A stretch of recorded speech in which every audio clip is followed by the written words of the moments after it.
Welcome everybody to the third Zero Waste North Bay Symposium. I'm just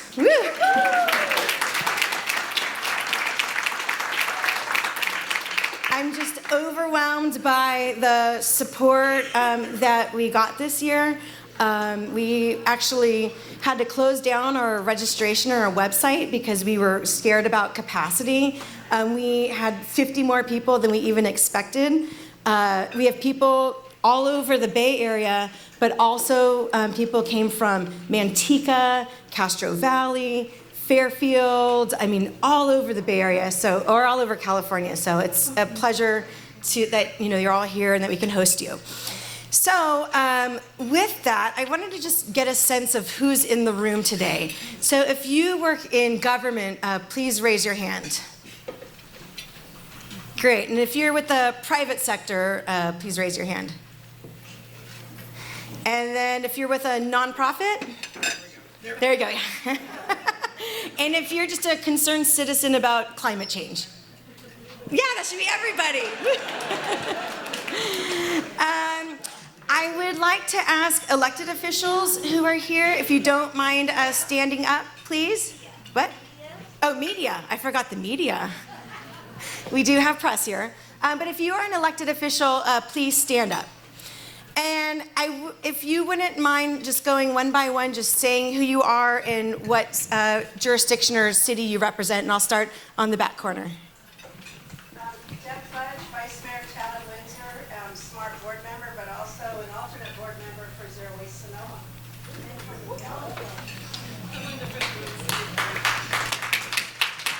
And we'll save applause for them. So that's Delina Fisher with City of Petaluma. I'm Martha Cruz with City of Cloverdale. I'm also in the Zero Waste Board.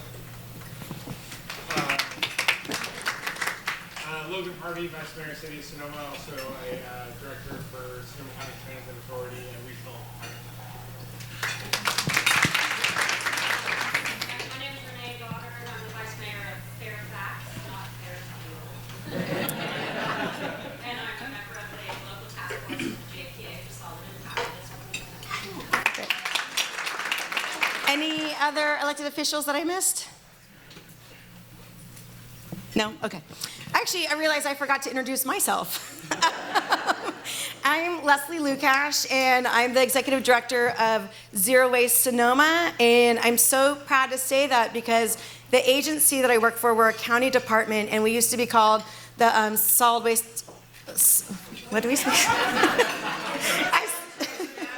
It doesn't matter, Waste Management Agency, Sonoma County Waste Management Agency, and it's just so great that a county department has actually changed its name to align with its goals and its mission, and so I'm super proud to represent that agency.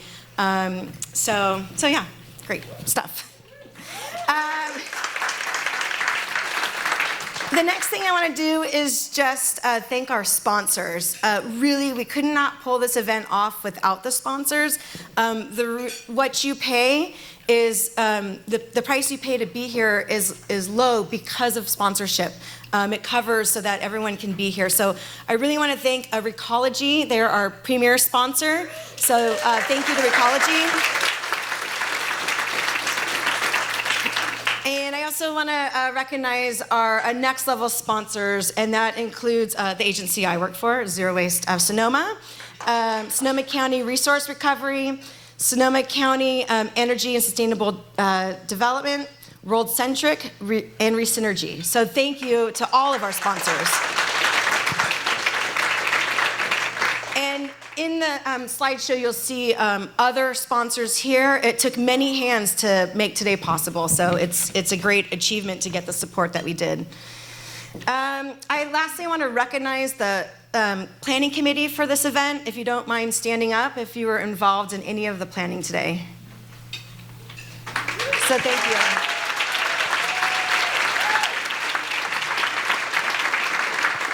There's a lot of volunteer hours that made today possible.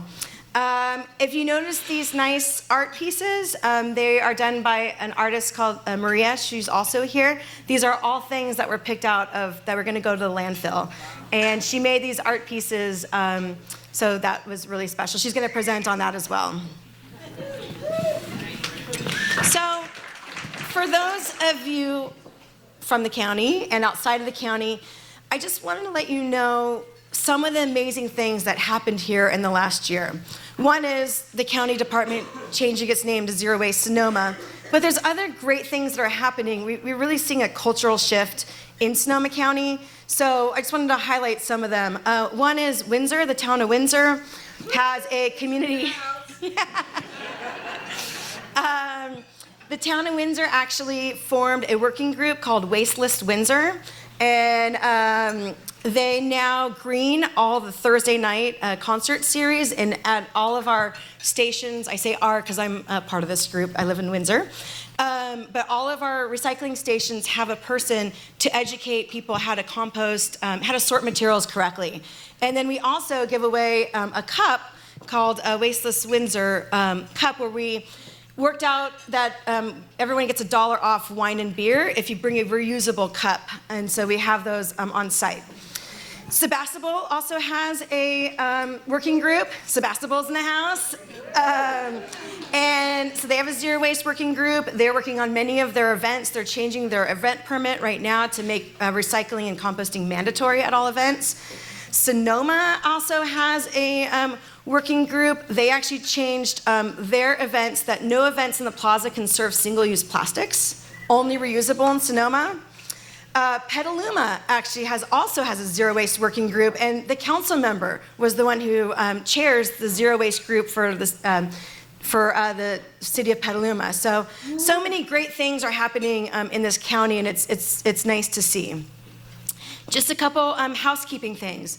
Bathrooms, if you're wondering, down the hall. So please, it's a long day. Please feel free to stand up, and you can excuse yourself. Lunch will be served in the room next door, but please feel free to eat outside and enjoy, getting out of this space a little bit. Emergency exits, just keep in mind where the exits are, just in case there's an emergency, which there was for us last night when we went to dinner. And then raffle tickets. At the very end of today's events, we're giving away all the items that were on that table. So if you didn't receive a raffle ticket, please see Sunny or registration for a raffle ticket. And you have to be present to win. So we're trying to encourage everyone to stay to the end. So please get your raffle ticket. We have amazing prizes and just amazing donations from throughout the county. And then I hope you guys can all join us for a reception. It'll be, we're all sitting in these seats. It'll be nice to have a cocktail, first drinks on us. So that'll be in this room as well. So lastly, I want to introduce Marika. Marika is the One Planet Schools representative, and we wanted to pass it forward, the zero waste work we're doing. And so we had the idea of, let's find a teenager, a high school student, who's doing something special in our community. So Marika is going to introduce the student.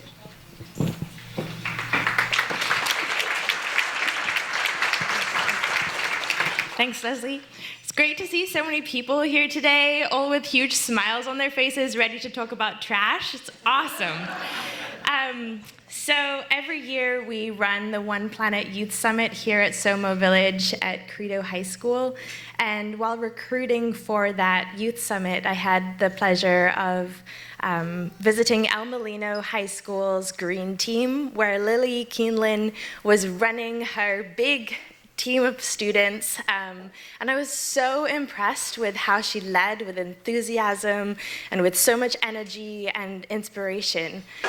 In 30 minutes, she had the entire month planned with different sustainability events, and she had things from succulent fundraisers to bike to school days to student climate change speaking events, and she was trying to implement a composting system at Elmo High School. So she was a huge help organizing that One Planet Youth Summit. She was a co-facilitator. She presented on composting at Elmo and her journey to make that happen. And so when Leslie called and she said, hey, do you have a student that we could honor For their work in zero waste in Sonoma County, I immediately thought of Lily, and she's here today, so let's give her a warm welcome. She'll tell you about composting with Elmo.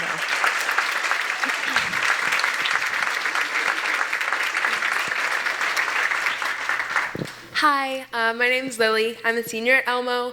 I've been working really hard to get composting running at El Molino this year with a team of students rotating bins and working together to make it happen without any staff support. It's been really cool to see how we can come together as young people to work hard and reduce our food waste. I'm really grateful to be here today. I'm so excited that I get to share with you all what we're doing as students to help with the climate crisis. Yeah.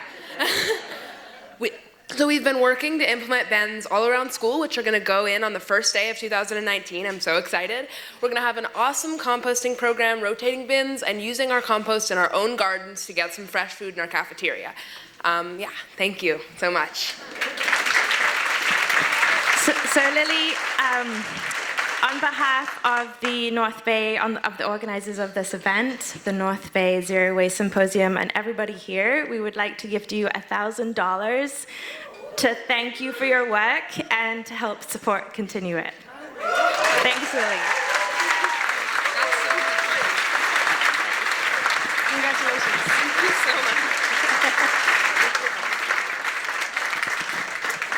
much. Okay, so lastly, if you go to the Zero Waste Sonoma booth, we are giving every participant here, attendee, a reusable silverware set. So just go to that back booth, and if you want it, one is yours. And then you can see all the exhibitors. These are our sponsors, so please, during breaks, go visit them. Yeah, they have lots of great stuff going on. So I'd like to introduce Delinda Fisher. She is the council member for the city of Petaluma, and she's going to be doing our welcome, and she's the host of Zero Waste Petaluma Working Group. So, Councilmember Fisher.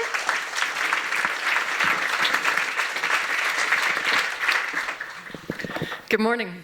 It is really an unofficial group. We meet in my house at 7:30 in the morning. We've been doing it for the past 6 months, so I basically just roll out of bed. I'm not really a morning person. But the reason that this group came together is that once I found out last December that I actually won the election, and I'm not just a council member, there's several of us sit up there and making policy. But I put out to the community and I said, okay, who's interested in talking about things like zero waste or transportation or housing? Because I need help here. Like, I don't have the answers, I'm just one person. And Marie Niemeyer, who works with Daily Acts and also created this beautiful art, who I worked with at Daily Acts, she stepped up and said, I want to work on zero waste. I feel passionate about it. And she has taken a leadership position with this group. It wouldn't have happened without her.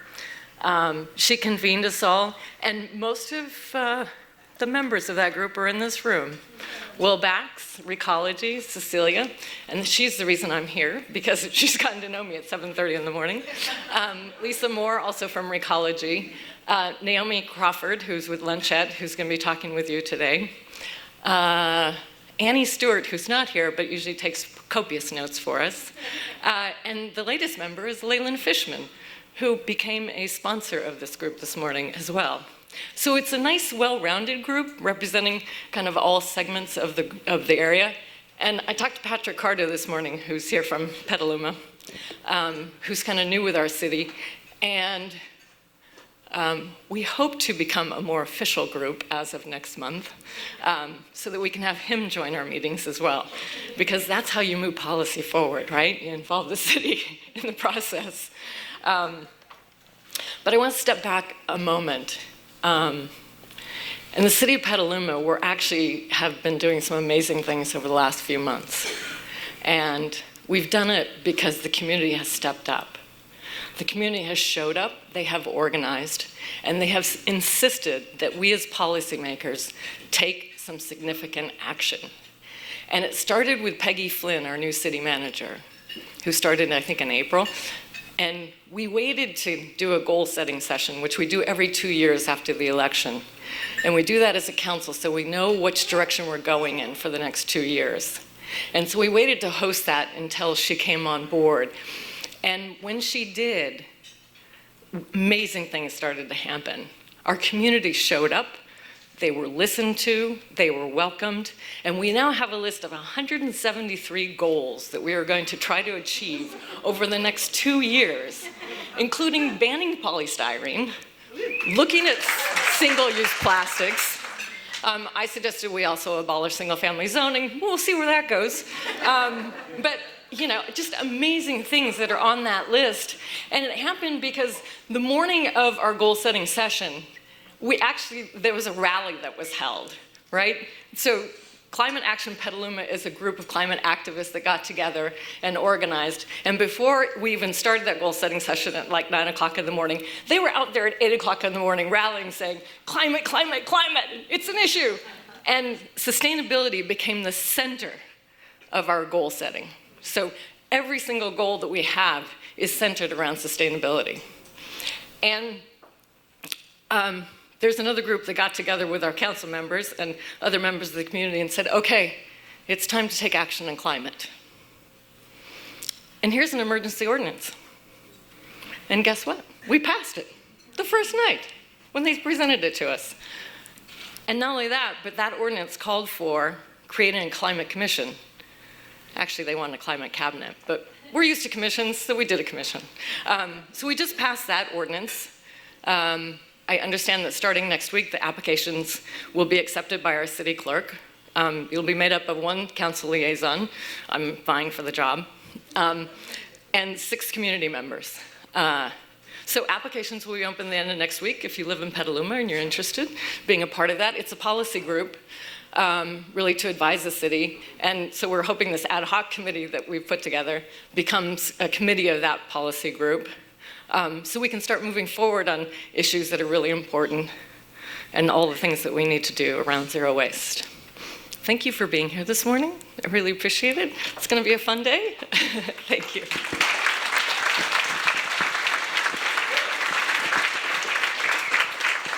Thank you. So now I'm going to introduce our morning keynote speaker. Our morning keynote is Bea Johnson.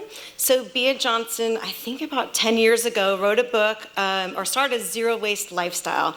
And she wrote a book called Zero Waste Home, which she signed 2 copies that we're going to be raffling off today. So Bea's book has been translated to 26 different languages, and she's traveled to 65 plus countries around the world, giving today's presentation on her zero waste lifestyle.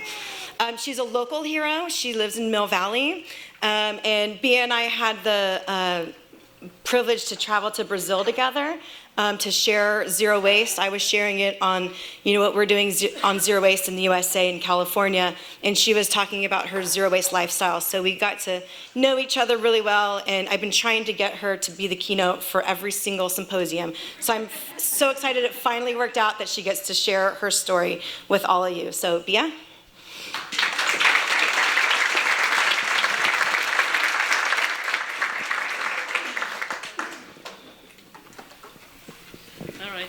Thank you, Leslie. Oh, it's so exciting to be in Sonoma. I feel like I'm on vacation. And I'm only coming from Mill Valley. But anyways, do I have a clicker? Yes? Yeah, it's right. Okay, let me. Sorry, just start letting me get the first one. Yes, okay. All right. You guys will have to bear with me because I forgot my accent filter, so we'll see how it goes. All right, thank you. So, well, first let me introduce my family. So we're a family of 4. I have a 19-year-old who now goes to school in Montreal. I have another son whose name is Leo. He's 18 and going to school to Oregon in the fall. There is my husband, Scott, who is 103. As you can see, Zero Waste has done wonders for him. And then there is a Zizou right here. The poor dog. Before we started this journey, Zizou was a Saint Bernard. And now Zizou was always a Chihuahua, but he's the mascot of our family because he's truly part of our system. There is not one plate that goes in a dishwasher before Zizou has had a chance to lick it. Now, our journey started back in 2006 when we decided to move closer to a town so we could have amenities within walking or biking distance. And before finding the right house, we rented an apartment for 1 year and only moved in with the necessities. And that's when we discovered that when you live with less, then all of a sudden you have more time to do what's important to you. More time for picnics, for hikes, for family, or less time for family if that's what you enjoy. It really depends on the family you have. But it's really once we found the house in Mill Valley, we got everything out of storage and we found that 80% of the stuff we had put in there, we hadn't even missed for a whole year. So we let go of them. And it's thanks to that simplicity that we also found time to read books and watch documentaries on environmental issues, which made my husband and I sad thinking about the future that we as parents were creating for our children. And that's what gave us the motivation to change. So at first we watched our energy consumption, then water consumption, and then I started questioning our trash. And in trying to find ways to reduce it, one day I stumbled upon the term zero waste, which back then was a term used to describe waste management practices at a city level. It was also a term used in the manufacturing world, but in 2007 it was not a term used to describe something you do at home. But yet when I saw that term, the light bulb went off in my head and it gave me a goal. But of course, there were no books, no blog, no guide on how to eliminate trash at home. So I had to test a lot of things. And not everything quite worked out for us. So, for example, I had heard that you can wash your hair without shampoo. And that's called no poo. I know. That term alone should have been a warning. So what you're supposed to do with no poo is you wet your scalp, you sprinkle baking soda on it, you massage it, and then you rinse it out with apple cider vinegar and water. Boy, I did this for 6 months, and let me tell you that the results were not very pretty. It looked as though I had, dipped my head in a fryer. Greasy roots, frizzy ends, not a really good look. But I really reached rock bottom in my experiment when one night I went to lay down next to my husband. And that's when he turned over, looked at me, he rolled his eyes and said, "Oh, I am so tired of you smelling like vinaigrette, Bea. It's really not sexy, you know." That's right, I had taken zero waste a little bit too far. Zero waste didn't have to mean zero sex life. I mean, yeah, that's right. I could have won at zero waste, drop the husband and continued on, but I love my husband, so we had to find a solution that would work for both of us. Now, at one point, I was also dedicated to find an alternative for all the cosmetic products in my pouch. And so one day I went to Pharmaca. I don't know if you guys have a Pharmaca here, it's a green drugstore. And I went there and I asked the salesperson to give me an alternative for all my cosmetics. And she said, "Well, I'm sorry, but I don't have a lip plumper for you." Now, for those of you, because there are quite a few men in a zero waste talk here, it's quite surprising. A lip plumper is a gloss with an ingredient in it that tingles your lips and it's supposed to make them bigger. Honestly, it's total bullshit. I've actually measured my lips. And I can tell you there was no augmentation. But in my head, because it tingled my lips, it made me feel like it was actually doing something, so I was determined to find a solution. So I, of course, fall back on Google, and there I enter a search, natural way of plumping your lips. And there I find this YouTube video of this beautiful woman, a bit like Angelina Jolie or Kylie Jenner, nice big plump lips.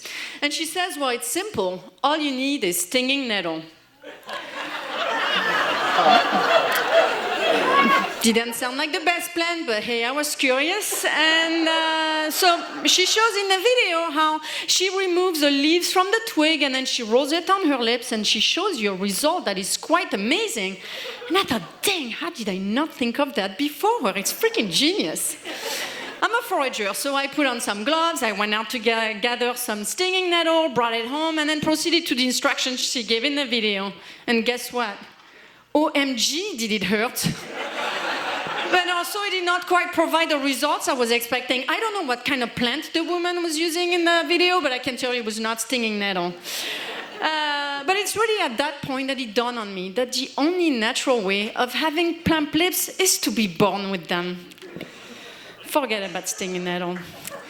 That's right. Just embrace what, God has given you. At one point, we also questioned our use of toilet paper. Well, actually, let me rephrase that. It's not like we questioned, I should say I questioned our use of toilet paper. And at that time, I was taking a botany class. And one day, we're in the woods with my teacher, and she says, hey, the moss you see over there is amazing. It's nice, soft, you'll see. Great alternative to toilet paper. So, of course, light bulb goes off in my head, and I thought, that's what we should do at home. So I filled the bucket with moss, I brought it home, but dang, the problem is, though, that moss dries. So the next day, we ended up with a bucket filled with, those green scouring pads that people use to scrub them? Ouch, not very pleasant. Okay, so at that point, we said, okay, forget about moss. Let's just stick to toilet paper. But we buy it from a restaurant and hotel supply store, so it's only wrapped in paper. Now, please don't go sending me emails to tell me, you can do without toilet paper. Duh, of course I know that. Most of the world does not use toilet paper. They use a bucket of water in their hand, but personally, where we live, it's not really part of our customs, right? So we'll stick to toilet paper. Thank you very much. And you can shake both my hands. Oh, and my kids and my husband want you guys to know that they did not try the moss, okay? But anyway, after testing all these extremes, we found our balance. And we found that for zero waste to be sustainable in the long run in our household, all we had to do was follow my 5 rules in order. Refuse, reduce, reuse, recycle, and rot, so that at the end of the year, we're left with very little trash. And as a matter of fact, I brought you the millésime 2018. So this is the quantity of trash that my family produced last year in 2018.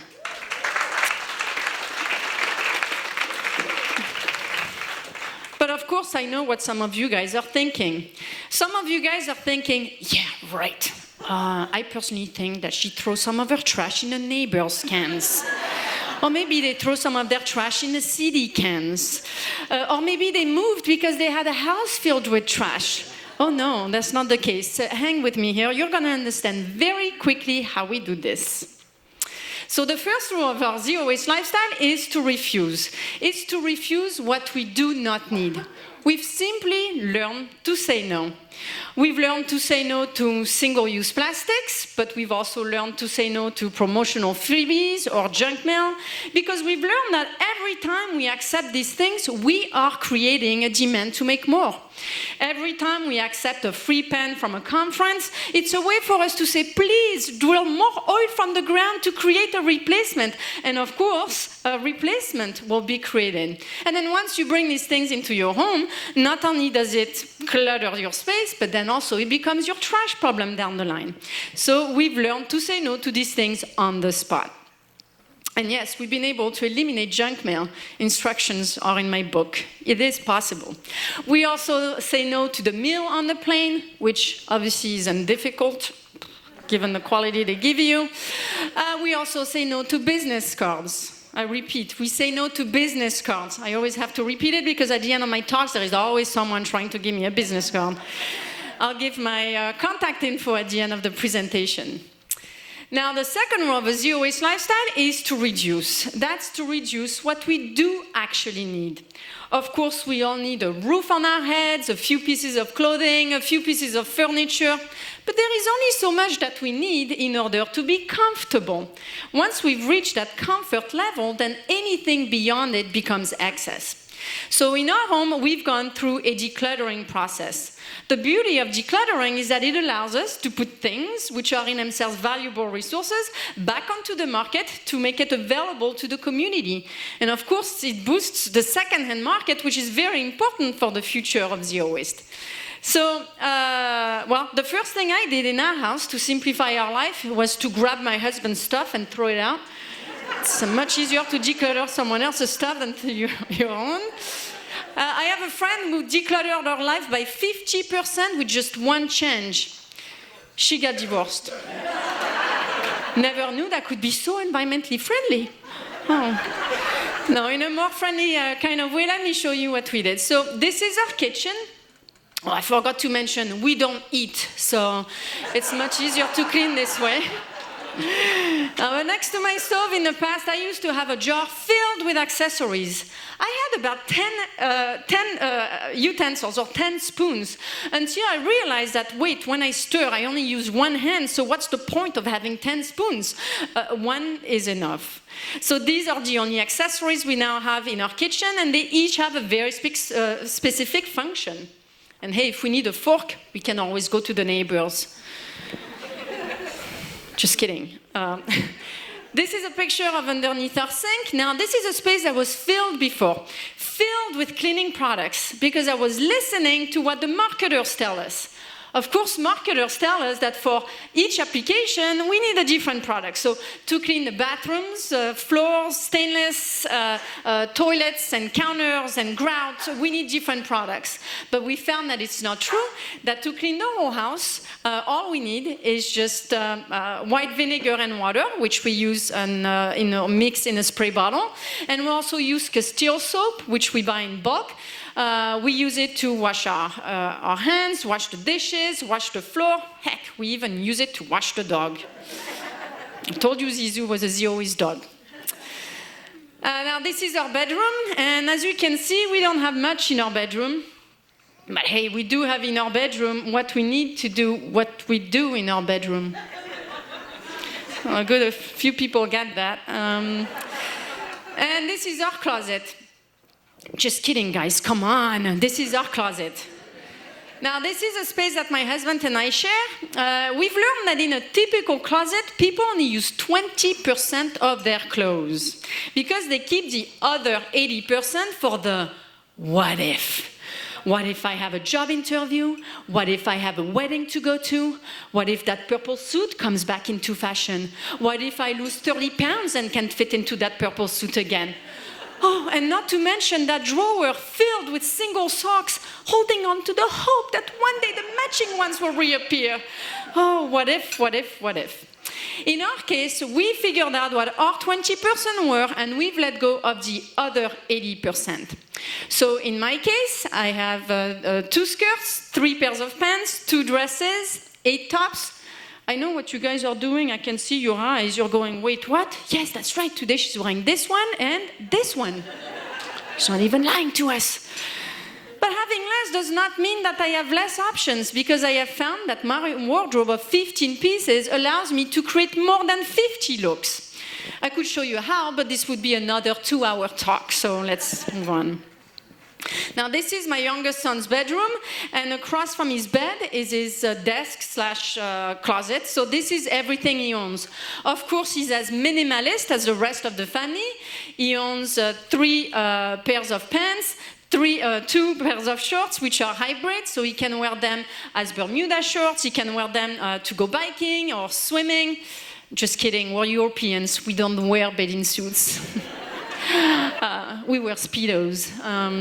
But he also has 7 t-shirts, 2 long-sleeve shirts, 1 dress-up shirt, and his whole wardrobe fits in a carry-on. Well, as a matter of fact, each of our wardrobes fit in a carry-on, even mine. And I can't tell you how freaking awesome it is, because now when I travel or when I have to pack for a trip, I no longer have to ask myself, dang, what should I pack for my trip? What should I pack? Because I can take it all. But even better, if we want to go away for a weekend, a week, or a month, we can just pack up our wardrobes, go on vacation while people rent our house and pay for our vacations. Now, renting our house was an idea that my husband had about 6-7 years ago, and Scott only has 2 good ideas a year. So I must tell you that he really blew my mind with this one. Now, this is our bathroom, and the slide you see here on the right are the contents of the cabinet you see here on the left. So this represents all the products that we have in our house for hygiene and cosmetics. Now, we did have special creams during the moss experiment. Some of you get that.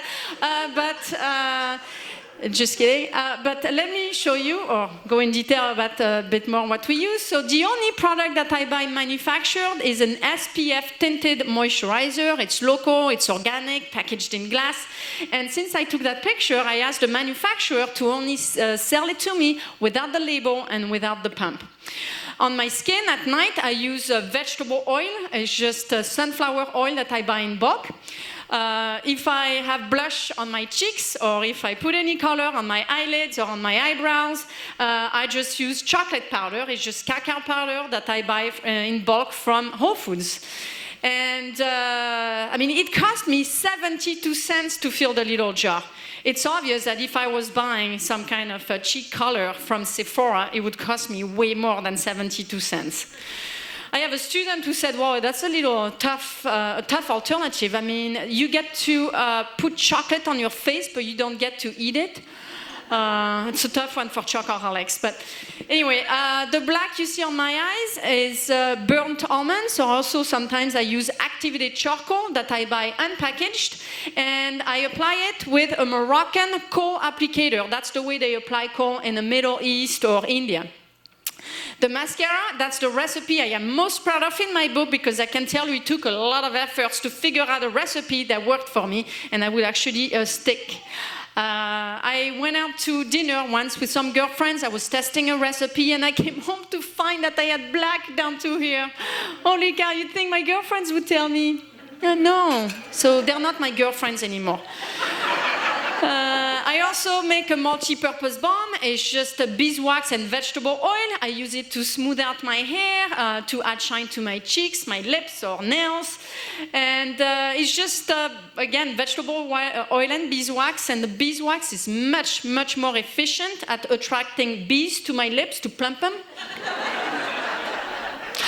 Now, these are the hygiene products, and so my husband and both teenagers use a double-edged razor to shave, but they dry their blade after each use, which greatly extends the life of the blade.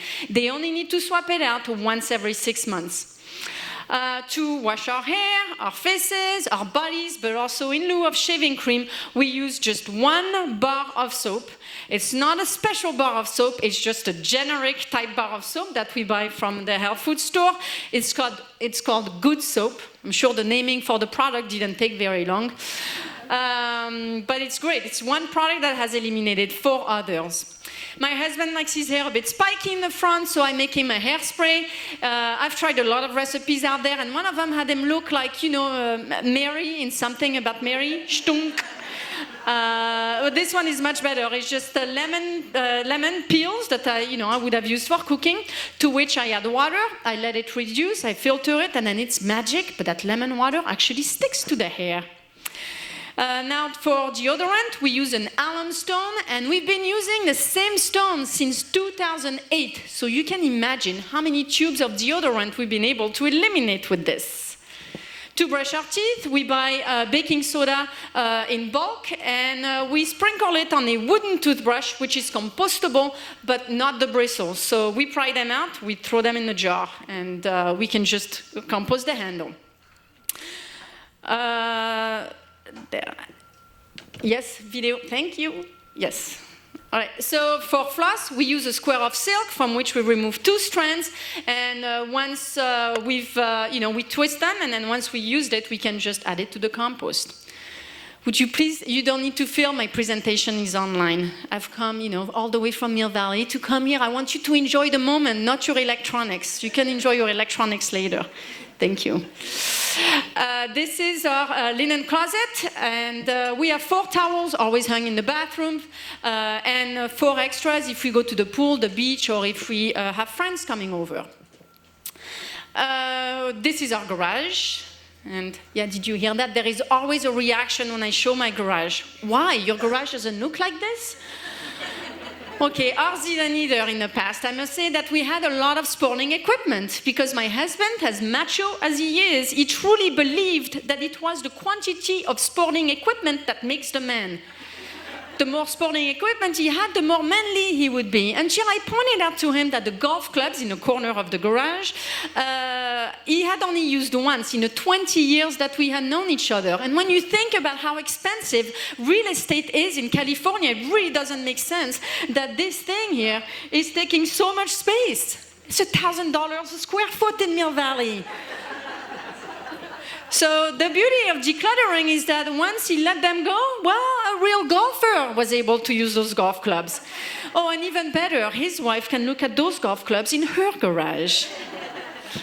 But letting go of really all the stuff we're not truly using, it's allowed for Scott to focus on his favorite sports, which are biking and snowboarding, and he's much better at those sports today. He was one of the coaches on the high school mountain biking team, and he also races. And well, I have to say, I'm just always praying that he doesn't come home with a trophy, or worse, one of those medals for participation. The third rule of a zero waste lifestyle is to reuse. And for us, reusing means having swapped anything disposable for a reusable alternative. So this glass jar filled with handkerchiefs has replaced the tissue box. We've eliminated paper towels and sponges with just rags, a wooden scrubby which is compostable, a metal scrubby which is recyclable, but the metal scrubby actually lasts 2 to 3 years. We have eliminated aluminum foil, plastic wrap, wax paper, sandwich bags, freezer bags with just glass jars. We use them for everything, to transport our food, to store our leftovers, to store our trash, but we even use it for these food and water bowls. Now, for when our kids wrap their lunch for school, they wrap it in a furoshiki. Furoshiki is the Japanese art of wrapping in cloth and getting made fun of at school. Now, apparently our kids have never been made fun of with this. It seems that today each kid is on a special diet anyways. You have kids on a vegan diet, vegetarian diet, a sugar-free diet, gluten-free diet. So believe me, the furoshiki amongst the gluten-free cupcakes and vegan bacon, it all blends in. No one pays attention to it. Now, when we have parties at our house, no need to buy disposables, so we'll make a buffet of finger foods and we'll serve them with a pile of cloth napkins, and we have a shelf filled with glasses for drinks. But swapping disposable for reusables also means going to the grocery store with a kit of reusables. So no need to have a cabinet filled with reusable bags. And I know a lot of people like to hold on to containers and they stash it under the sink or sometimes on the counter and they think, oh, one day I'll reuse that. But hey, that's just plain hoarding. In the US, it might get you a TV show, but it will not simplify your life. So in our case, we only have 3 of these totes. And we also bring glass containers for anything wet, meat, fish, dairy, cheese. We bring mesh bags for produce, cloth bags for anything dry. We buy, of course, the Strauss milk because it's in a returnable container, and the only place where we can buy eggs unpackaged is at the farmer's market or the local producer, the neighbors. So here I am, of course, buying shrimp from the fish counter. So they're going to put the shrimp into the jar, and they're going to deduct the tear from the total price. So, of course, I'm not paying for the weight of the jar. Then I go to the bulk section of the grocery store. We've simply learned to make do with what's available to us in that section. And then once I'm home, as you can see, I have not brought back any disposables. Once I'm home, I also transfer anything dry into glass containers. So this is what our pantry looks like. And this is our refrigerator. Now, contrary to most people, we don't have an armoire-type refrigerator. We have refrigerator drawers. And we found that it's actually a super smart design because it's allowed us to completely eradicate food waste. And I say it very proudly, we do not waste any food at our house. Because we store our food in glass containers, we can see what we have. But we also have an aerial view of what's available to us. If you have an armoire-type refrigerator, like most people, and you store your food in aluminum foil or even Tupperware, you don't really see the items. So your most favorite items move forward on the shelf, while your least favorite items get pushed back and forgotten, and then you have to throw them out. This is not our case. And of course, before going to the grocery store, I also make an inventory of what's available to me. No need to buy more lettuce. If I still have lettuce, I'll make an effort in using that lettuce in the coming week. Down here is the freezer drawer. The big white blob you see is another pillowcase in which is a pillowcase in which we freeze our baguettes. Of course, I stay French at home, and we freeze some items in glass containers: meat bones, fish bones, which are then used to make stock before we compose them. We also have a jar for dry pieces of bread. I cube them to make croutons, grate them to make breadcrumbs, or if the jar is filled, I'll make bread pudding. This is our liquids cabinet, and this is a space that was filled before. I had lots of different types of oils and vinegars until I found that for my type of cooking, all I need is one vegetable oil, one olive oil, one apple cider vinegar, and one red wine vinegar. I buy the first three in bulk. I get just my container refilled, but I make my own red wine vinegar because it's as simple as adding leftover wine to a mother of vinegar, which actually is kind of a problem because you do need leftover wine to make vinegar. But speaking of wine, we also buy it in bulk, and we do this there are a couple of places in the Bay Area that do this. By the way, I've created a bulk finder. It's a tab on my blog, zerowastehome.com, that has allowed for the global zero waste community to share all the bulk locations that they discover throughout the world. So we have 46,000 locations that have been entered in 160 countries. So if you want to know where to buy your wine in bulk, check out the app. And so this is actually where we found some of the locations where we get our wine refilled. This is done during a bottling event, so the bottle needs to be calibrated for the machine, which is why we reuse old bottles of lemonade, but they've allowed us to eliminate the need for the sticker and the need for the cork. And we drink all this at once in one night. The second rule of a zero waste lifestyle is to buy secondhand. The second rule of reusing is to buy secondhand if we need to buy something. So of course, everything I'm wearing today is purchased secondhand. My whole wardrobe is secondhand. Yes, even the jacket. Yes, even the pants. Yes, even the shoes. But the shoes for $10. I'll sell them to you for $20 if you want. Yeah. Of course, we buy our clothes from the thrift store. We fall back basically on ways to buy secondhand when we have trouble finding things at the thrift store. So we bought the table from Craigslist, the chairs from the flea market, and for the things that are super specific, we fall back on eBay. You can pretty much find anything on eBay. I've double-checked. You can actually find used dentures. So next time you need new teeth, don't go to the dentist. Just go on eBay. It's much cheaper.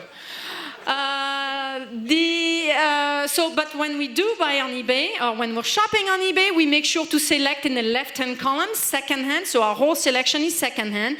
And if we buy something, we ask the shipper to only send it to us in paper or cardboard. We explain that we don't have a trash can. Well, that's where the smart eBay sellers try to sell us a trash can. We also like to support the brands with an unconditional lifetime warranty. And I can tell you not a lot of brands do that. Sure, a lot of brands talk about a lifetime warranty, but it's a warranty that only covers you against manufacturing defects. It does not cover you 20 years down the line when the product falls apart, but these companies do. So for example, we have Briggs & Riley carry-ons, totes, umbrellas, Menduca, yoga mat. JanSport also does that. And yes, as you can see, there is even a brand of socks with an unconditional lifetime warranty. I can tell you how freaking awesome that is. I no longer have to spend my weekends darning our socks. The brand, by the way, is called Darn Tough. Sorry, the French accent always gets in the way here. It's Darn Tough. But what I'm saying here is that we basically just need one carry-on for the rest of our lives, one totes or umbrella for the rest of our life, one or several set of socks for the rest of our lives, but that's it. If they break, we can send it back to the company repairs it, and if they can't repair it, they replace it. It's the best. Now, the fourth rule of a zero waste lifestyle is to recycle, but it's to recycle only what we cannot refuse, reduce, or reuse. So, of course, zero waste, as you guys know, does not encourage you to recycle more, but recycle less by preventing waste from coming into our home in the first place. So I put Zizou on the bin that we put Zizou next to the bin that we take out on a weekly basis. So we don't recycle this much per week, but this much. What's in our recycling bin? It's the school papers that have been printed on both sides. The ones only, of course, we printed only on one side we reuse. It's the bottles of wine that friends bring over to our house, because when we have friends coming over, they're a little lost as to what to bring into our home. So like, hey, bring a bottle of wine. It'll be a nice change from the bulk wine we buy. My enemies like to bring me a plastic bag. But we also put in there the contact lens solution that my husband buys. It's probably the most recurring piece of plastic that we purchase. And he buys it about once every 3 months. And he's going to have to keep buying it until they perfect, the wooden contact lenses. Just waiting. We also have assigned containers for the hard-to-recycle items, the things that we can't put in our curbside pickup. So we have a bin in which we collect worn-out sneakers, and then we take them to a shoe store that participates in a Nike Reuse a Shoe program, and Nike turns them into basketball courts. There is also I don't know how you say it. It's Icon Co. that also has a drop-off basically drop-off locations a bit everywhere, and there is one, for example, at North Face in the mall in Marin. We've learned a lot about plastics with this lifestyle. We've learned that they're not only toxic to our health when they're being manufactured, they're also toxic to our health when we use them. Hey, call me crazy, but if I go to a party and there is a platter of cheese, I'm the Frenchie, I can't resist the cheese, so I'll go for the cheese. But if the cheese was against the wrapper, I can taste the wrapper now. Because with this lifestyle, we've discovered a true sense of taste. Now, it's obvious that if I can taste the wrapper, that the material has leached into the food. And of course, we're finding out more and more that this is having a detrimental effect on our public health. I'm not sure you guys have heard, but the plasticizers have even been linked to newborns with smaller sized penises. Yikes. Freaky, isn't it? Oh, I love to say this in schools, middle schools, high schools. The kids freak out. They go home and they're like, oh, please, Mom, no more plastic, please. But we've also learned that very few plastics have the chance of being recycled, especially with now the China ban in place. So we've learned that the few that have the chance of being recycled are only turned into something that will no longer be recyclable. So instead, we favor glass and metal and cardboard. So at the beginning of the school year, if the kids need a binder, we don't buy the vinyl kind. We buy the cardboard kind, and this one, by Rebinder, has the great advantage of having the cardboard connected to the metal with 2 screws. So when the cardboard falls apart, we can just swap it out. And then sometimes we choose wood, like the toothbrush you saw earlier, because that's a material that we can compost. So rot composting is the last rule of our zero waste lifestyle, the last resort before landfill. Of course, where we live, we also have compost pickup. So we're able to put meat and fish bones in there, but we also compost butter wrappers. Butter is the only food that we buy in packaging, because we can buy it in bulk. There are lots of parts of the world where you can actually buy it in bulk, but not here. I've tried to work with Strauss, but it was not a very good experience on that. But anyways, so we buy it in a wax paper because we can compost it. But we also compost peels of fruit and veggies, of course, but only the peels of fruit and veggies that need to be peeled. I don't peel eggplants, zucchinis, turnips, carrots, pears, apples, and that has allowed us not only to reduce our compost output, but also take advantage of the vitamins enclosed in those peels. We also compost floor sweepings, we compost my husband's hair, my kids' hair, but I do not, and I compost my French, but I do not compost the rest of my hair.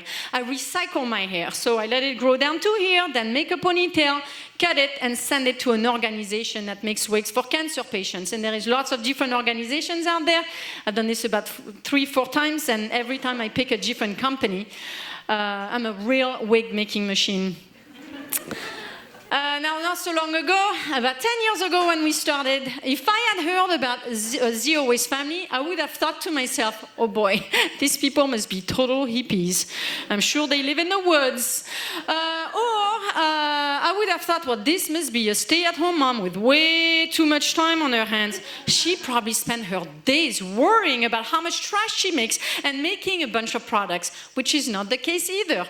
I'm a full-time professional and I only make very few things. I presented them to you earlier. It's my mascara and my multi-purpose balm. Now, we found that the zero waste lifestyle is not just good for the environment, as you would imagine, but it's also been amazing for our health. Thanks to this lifestyle, we've eliminated all toxic products from our lives. So we're way healthier than before. In the past, when I was buying mascara from the store, I was getting conjunctivitis twice a year. And I thought it's because I have blue, sensitive eyes. But since I started making my own mascara, so since 2012, I have not had one conjunctivitis. And my husband had chronic sinus infections before this lifestyle. And now they've completely disappeared. But when we started, it was also in the midst of the recession. And my husband saw me go to the health food store with my jars and totes and said, hey, stop, we can't afford to do this. And people on my blog were saying the same thing. It's got to be too expensive. So I asked my husband to compare our bank statements and compare the zero waste lifestyle with the lifestyle before. And guess what? That's when Scott found that we were saving 40% on our overall budget. And let me tell you, my husband is a numbers kind of guy. Once he saw that number, he said, amen, Bea, keep going. But what are these financial savings based on? Well, one, we consume way less than before. Before, if we went on a trip, we'd bring back souvenirs, or if my mother-in-law visited, we'd go shopping. We were constantly adding to the number of things we had in our home.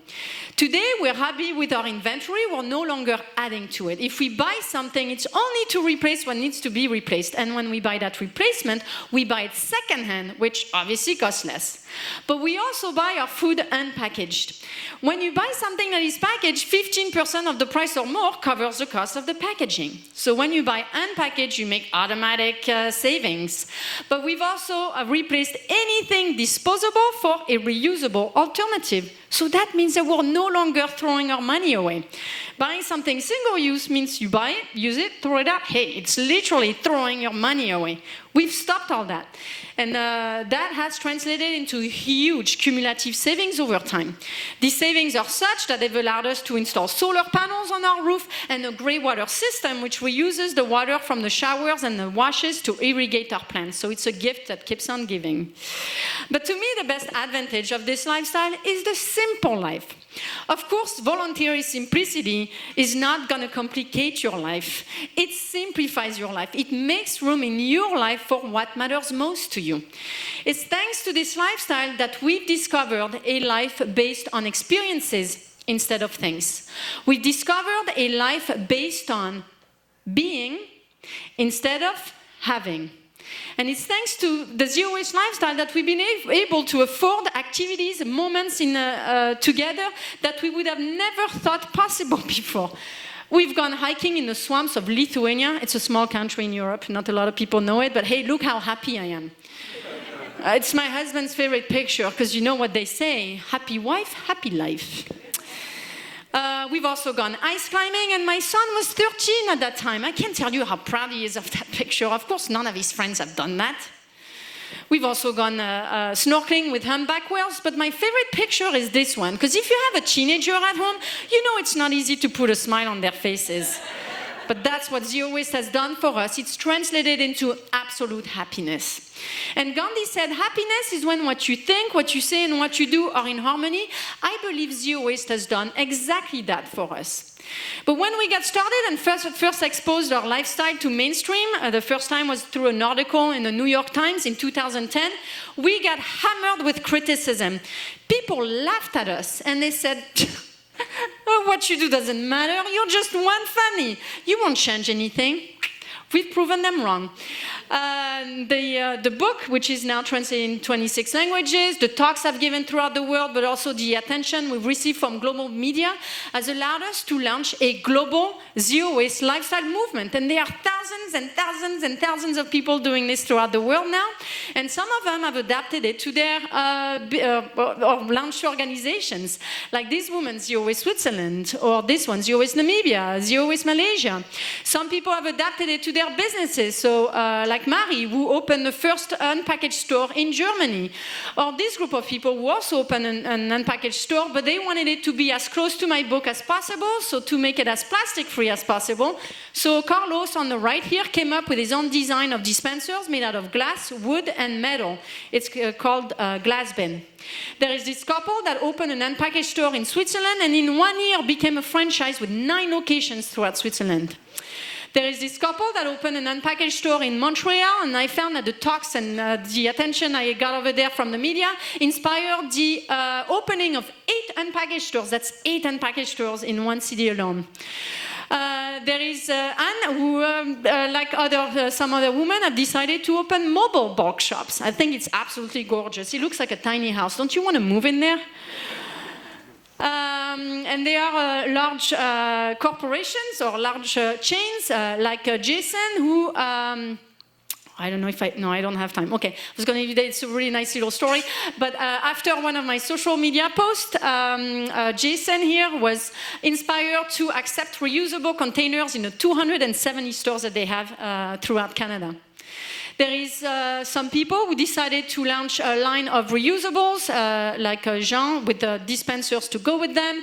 And this one did the same thing with cosmetics. Some people decided to start their lines of, well, this one of reusables of cloth bags, like this one in the Netherlands, this one in Hungary. Some people opened stores of reusables, like this one in Hong Kong, this one in Beijing. And of course, with this lifestyle becoming a movement, it's attracted the attention of very large corporations. And they thought, maybe it's about time we got on this wagon. It's about time we propose different products. So it's just a few months ago, Procter & Gamble and Unilever announced that they were selling their products in reusables. We're talking here about Häagen-Dazs in a reusable stainless container.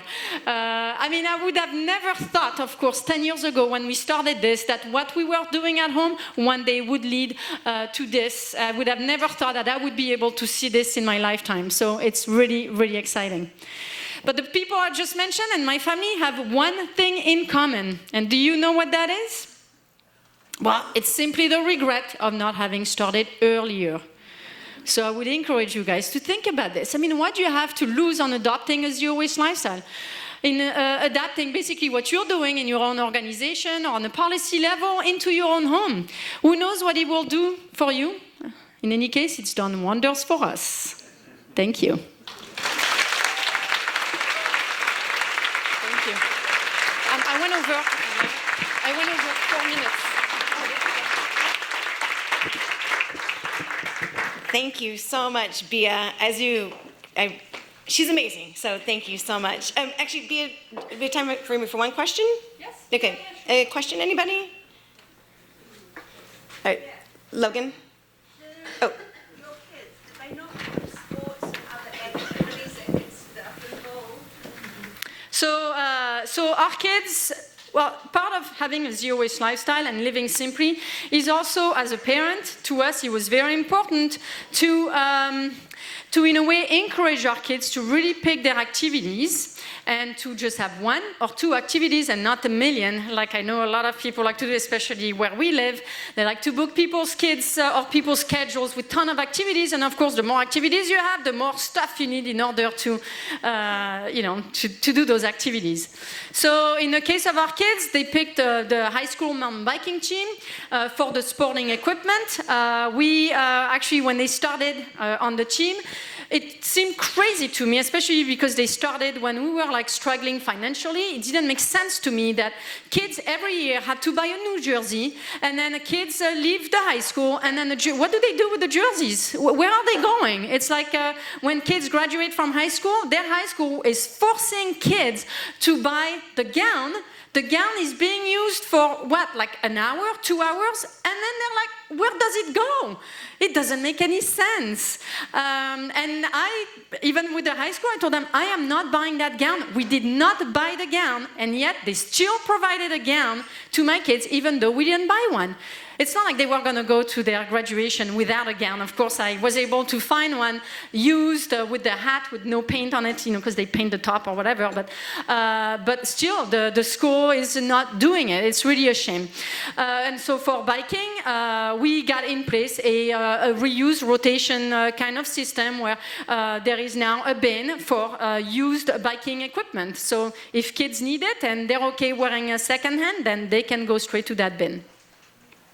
Otherwise, that's really easy to buy secondhand, and that's what we do again. If we need something, we apply the 5 rules in order, refuse first, like free stuff or whatever, for example, that the team would be giving.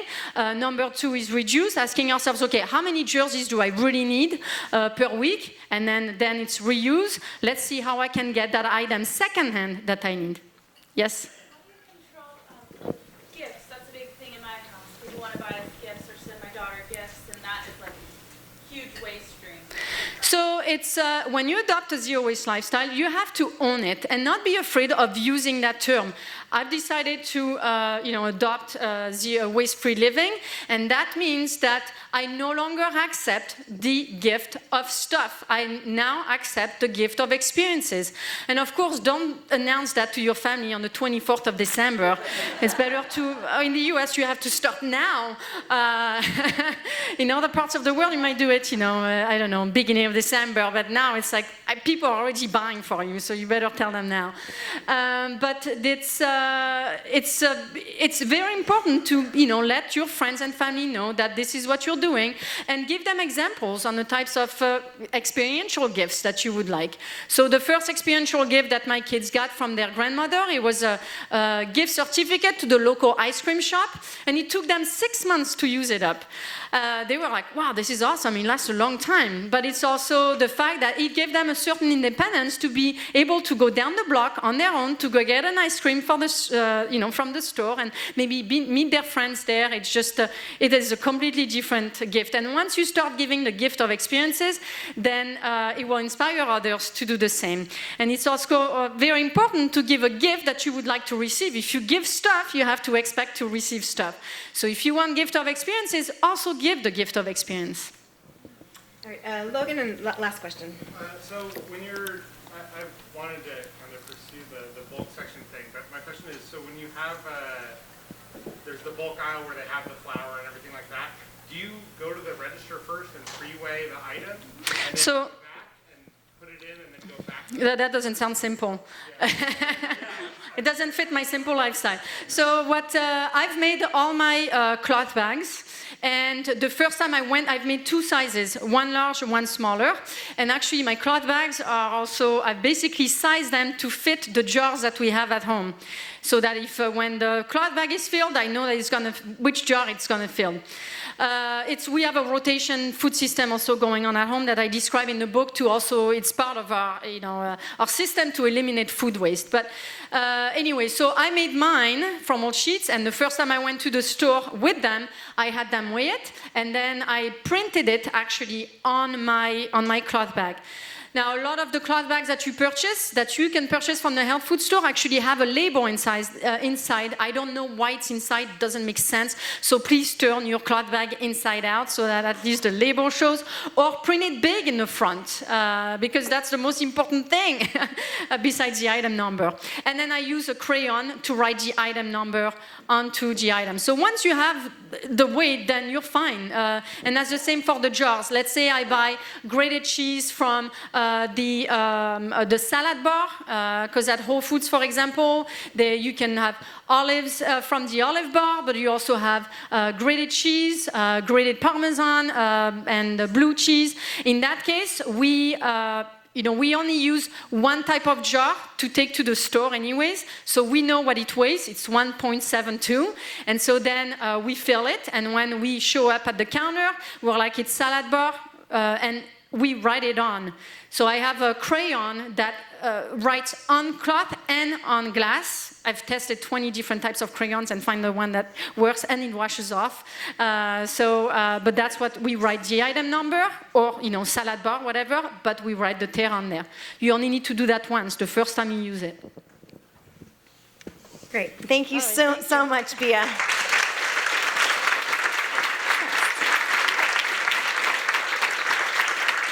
We actually, I mentioned the 2 books that we got for 2 of Bia's books that are for raffle, but I tried to get it reused because I knew, she would have it no other way. But I couldn't get it reused because it would take me like 30 days, so I ended up buying 2 new ones. But my colleagues and I said, okay, everyone, you gotta go read the book because we have to make it reused. So we actually got 1 use out of it, and then now the ones that are raffled off have been used. That's actually why I don't actually write people's names on my book. When they say, oh, can you please autograph it like a write? And I'm like, no, I won't write to Leslie because I want the book to get passed on. Yeah. If I write someone's name, they're going to keep it. I want the book to get passed on. Yeah. Read it, pass it on. Great. So with that, who's our next speaker, moderator?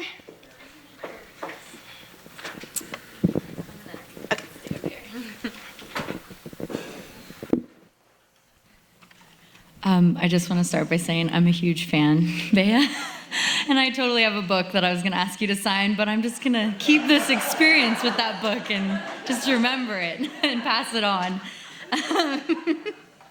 Hello, Zero Waste enthusiasts.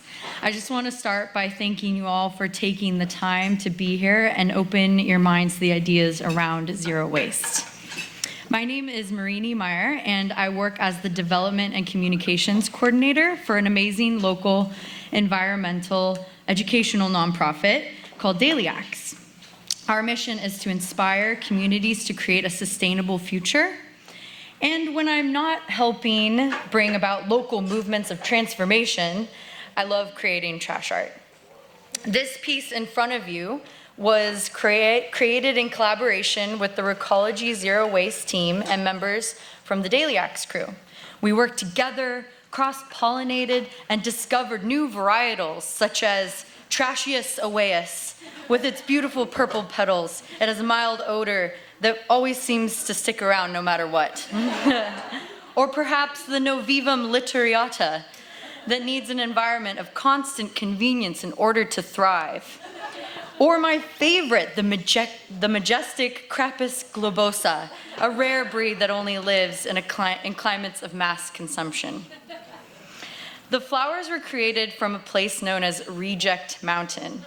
This is a glorious summit at the Recology facility that defies nature and expands and shrinks every day, growing with items that people wish cycled away into their recycling bin, only to be redirected to its final destination, the landfill. I remember when Celia and I were rummaging through this mountain, how many things I looked at and thought could have been designed better, reduced, or was still perfectly good. But a long time ago, I realized I don't look at trash the same way many people do. I was brought up in a family that saw value in most anything that was considered junk by others. Growing up, we could only afford the necessities of life. So if I wanted a new outfit, my mom would bring home a box of clothes from our 70-year-old neighbor down the street who was getting rid of stuff, and I would get to trimming and sewing. Or if we wanted to build our chickens a coop, we would collect scrap wood from different jobs my dad worked on and build a magnificent chickentopia. Most everything we had was reused from someone else's scraps, and we wouldn't have done it any other way. It was with this mindset that I came to love creating beauty out of the most disgusting thing, trash. So these lovely varietals of the refuse plant family in front of you were created from materials that are considered worthless and destined for a hole in the ground. We use words like trash, rejects, rubbish, junk to identify these things. These very same materials that we use tremendous energy, time, and resources to make, and within moments they become useless. Are we the kind of society to be so careless with our precious resources and leave a grand legacy of wastefulness? I think that is why I love trash art so much. For those items that have no hope left and are destined to be buried in the earth, I can give it a second life as a flower, or something that makes you really look at it and see it as something other than junk. Because I suppose waste is relative. This is garbage.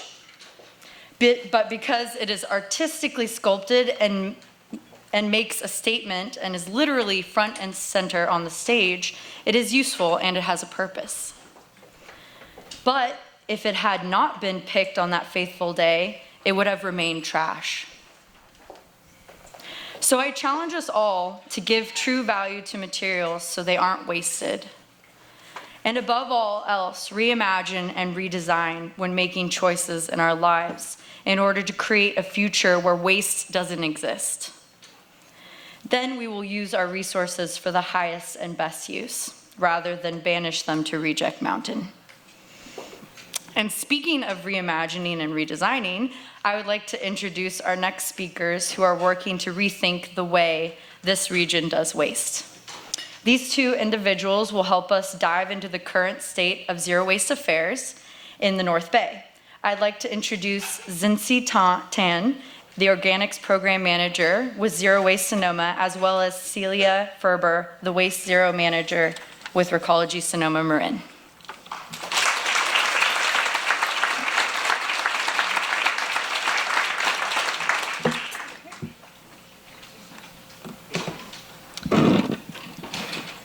Hello, everyone. I'm a little short, so I hope you can see me.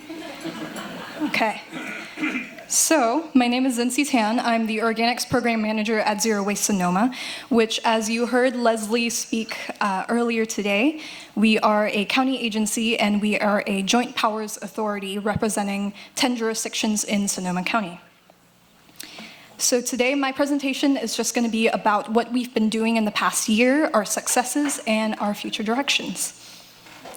Oh, do I have a clicker? You should have one right there. No. There's one that B was using. No. Oh, it's right here. Couldn't see it. Thank you. Thank you. Okay.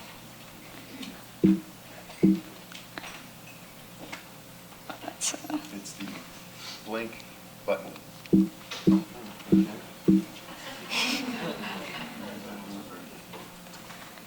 Hold on. Hold on.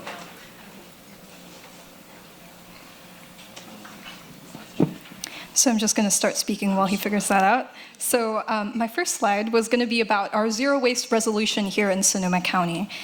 Just a little bit of brief history about the resolution. In early 2017, our local task force established the Zero Waste North Bay Task Force. And in September of 2018, this task force drafted the Zero Waste resolution that was adopted by our agency board of directors. Perfect, thank you. Try it now. Oh, okay. Yes, okay, great. So the resolution, just in summary, has 3 goals. First, the goal of 100% landfill diversion by 2030, or as close to it as possible, to promote the best and highest use of materials. So as Bia said, reducing, reusing, recycling before discarding, and also just in general, endorse resource conservation and preservation. So in March of this year, Sebastopol became the first jurisdiction in Sonoma County to adopt this zero waste resolution. Yes. In the same month, Santa Rosa released their zero waste draft plan, their draft zero waste master plan.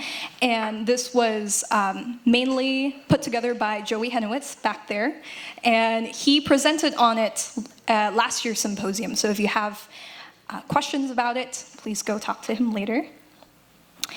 And I should say that Santa Rosa Zero Waste Master Plan is actually even more ambitious than the resolution because it actually outlines how Santa Rosa is going to get to zero waste. In April, Healdsburg was the next jurisdiction to adopt the resolution, followed by Windsor in July.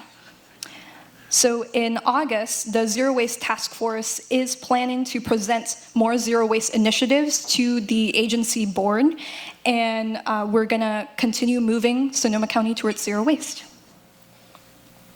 The next local ordinance that I will talk about is the polystyrene ordinance. So in September of 2018, our agency staff unveiled the polystyrene model ordinance, and just in summary again, it prohibits the distribution and sale of polystyrene foam food serviceware. It requires food providers provide single-use straws and utensils only on request. And it has an optional section on fees for takeout serviceware and credits for reusables if a jurisdiction wanted to adopt it. So again, this is a model ordinance, so we as the agency can't pass it on behalf of the entire county, but each jurisdiction has to adopt it on their own. It also included sample contract language for vendors doing business with jurisdictions. Before this whole model ordinance was unveiled to the board of directors, our staff actually did do a lot of research, and they sent out a big survey to businesses and business bureaus, and there was overwhelming support for just the prohibition of distribution and sale of polystyrene foam, so 91%, and also 87% supported requiring single-use straws and utensils provided only upon request. There's only 69% in support of the fees for takeout service and credits for reusables, which was why that section was made optional. So to date, Sebastopol is the only jurisdiction in Sonoma County to have adopted that model ordinance. There are a few other jurisdictions who are planning to adopt it in the next few months, but if you live in Sonoma County and not in Sebastopol, please talk to your city councils and urge them to adopt this ordinance. So the next thing I'll talk about is more on a statewide scale. There have been two big state laws that we as an agency have been working to help businesses comply with. This includes the mandatory business recycling law, AB 341, which sets a statewide 75% diversion goal and requires commercial businesses to recycle. AB 1826 requires commercial businesses to compost all of their food scraps or otherwise divert their food scraps or yard debris in some manner from the landfill. So for both laws, these commercial businesses that are affected include for-profits, nonprofits, schools, government organizations, as well as multifamily buildings, which means like apartments or condominiums with 5 units or more. So the agency has been partnering very heavily with local haulers and jurisdictions to help businesses or commercial entities come into compliance with these two laws. So this includes site visits, staff trainings, digital and print media. And we have some really great numbers. So for mandatory recycling, 89% of multifamily residential dwellings are compliant or exempt, and 93% of all other commercial entities are compliant or exempt. For mandatory composting, 80% of multifamily residential dwellings are compliant and exempt, and 77% of commercial accounts are compliant and exempt. So this is all, I just want to stop and thank our haulers because they have really done a lot of the groundwork. So specifically Recology, SCRR, and Sonoma Garbage Collectors, many of whom are in this room today. So let's just give a quick round of applause.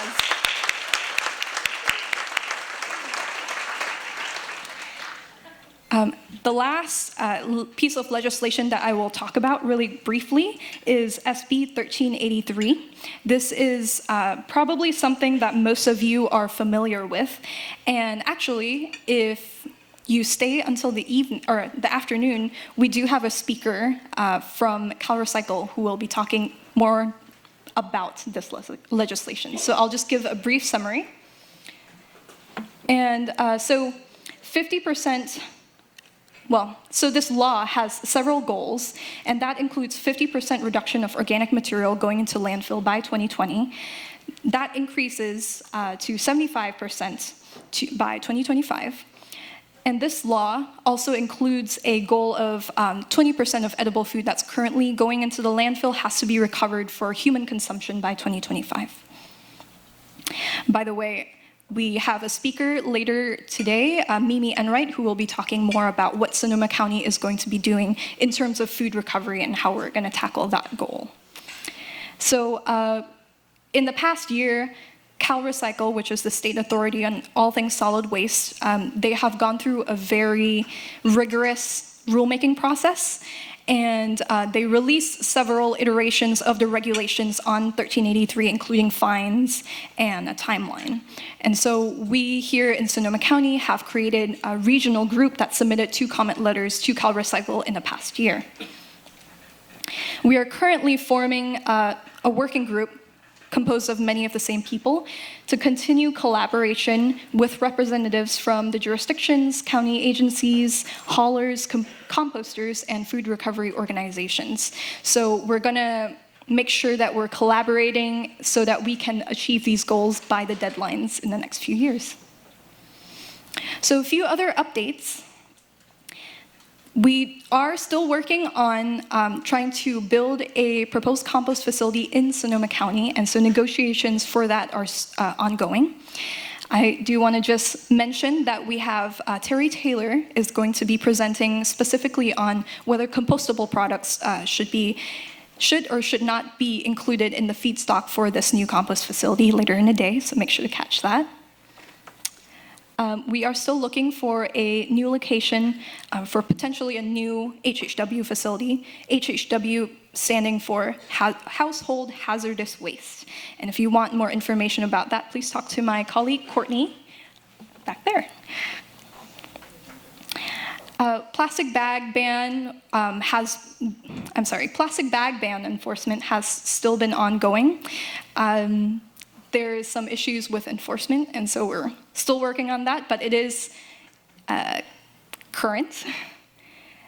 And we are also launching the C&D facility certification in 2019. So this is going to be something that Leslie is working heavily on. If you have more questions, please talk to her. Oh, one last thing I wanted to mention is my colleague Courtney is also she has 2 propane exchange events in August. August 6th is going to be in Sebastopol, and August 13th is in Windsor. So if you are not familiar, we do have propane tanks. You know, usually they're single use, but there is an option for a reusable propane container that you can buy when you go camping. So more information is on our website at www.zerowastesonoma.gov. So looking forward, we are developing a battery recycling program to offer more locations in Sonoma County. We're also increasing public presence and outreach. We have actually hired quite a few new members to our agency, and so we will hopefully be going out into the public more and talking about zero waste and all of these ordinances. Also, we are researching future potential ordinances after the polystyrene and zero waste resolutions have been taken care of, including potentially cigarette butts, mandatory recycling and organics at events, as well as single-use plastics. So if you have any other ideas that you would like to see be made possible in Sonoma County, please come talk to us.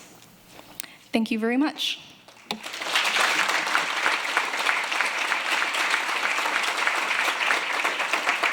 Yes, question. Yeah, is there any discussion around tightening up the carry-out plastic bag ordinance to get rid of some of those loopholes? Right.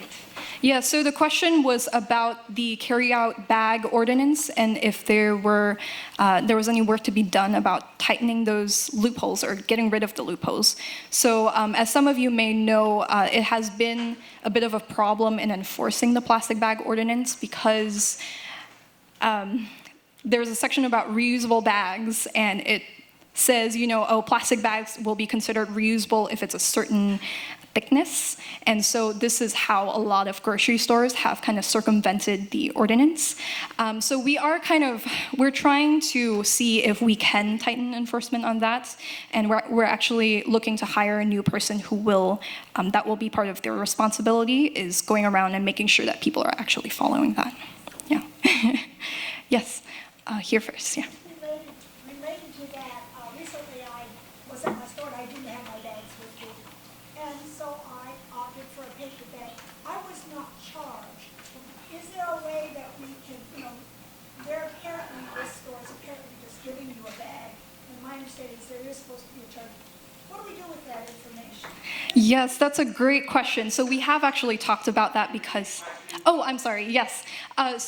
This lady asked about enforcement and how if, she went to a grocery store and she wasn't getting charged for a paper bag or a plastic bag, who is she supposed to tell about that? So that's actually a really great question because we have talked about creating maybe a page on our website where citizens can anonymously just type in, this is the location where I got the bag for free, can you go look at it? So yes, so that's gonna be part of the responsibility of that one person we're gonna hire soon. Can I just to piggyback on that real quick? Sure. So part of the issue also with the paper bag is that the ordinance says it has to have a handle. So if it doesn't have a handle, they legally are not bound to charge for it. So that's another one of the loopholes. Yes, so just to reiterate, in the ordinance, paper bags have to have handles to be considered one that you have to charge for, so that's another loophole. And yes, unfortunately, we've realized a lot of the problems with these ordinances after the fact, so we will try to mitigate the damage. Okay, over here.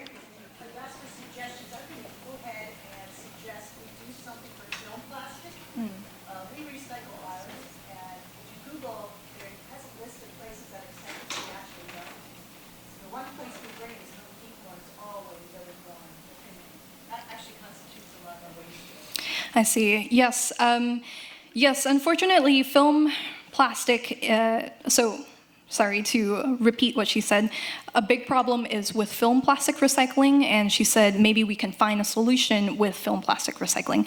So to answer your question, actually, unfortunately, there's not a market for film plastic, and so that's why, in the past, Recology used to accept them for recycling, but now they no longer do because recycling is about economics. If you can't sell it, there is no way to recycle it. So what I encourage people to do is to stay away from film plastic as much as possible, right? Reducing, because we really don't have a way to recycle it. So if you have film plastic, it's gonna have to go into the trash. Oh, yes. Yes, if you are not familiar with the term film plastic, that just means like plastic bags or like bubble wrap and things like that. So, yes. So actually, if you go to a grocery store, you can usually bring, it's not just plastic bags that they accept. So there's a wide variety of things that they can accept at the grocery store in the plastic bag bin. And if it's a B corporation, then they have to have an end user that actually recycles it. So it's better to find a B corporation, possibly a grocery store or something that has that. And then also decking is made out of that material. Right, yes, and yes, I have heard of plastic film being used for decking. Unfortunately, our agency, we have really tried to figure out like where Safeway is taking all of those plastic bags and if they're even recycling them. And unfortunately, we can't confirm whether or not they're actually recycling them. So that's why we really try to encourage people to stay away from film plastic as much as possible. I'm sorry, my time has run out. So if you have any more questions, please find me later. I will be sitting right here in the front or be at the booth in the back, the Zero Waste Sonoma booth. So thank you again.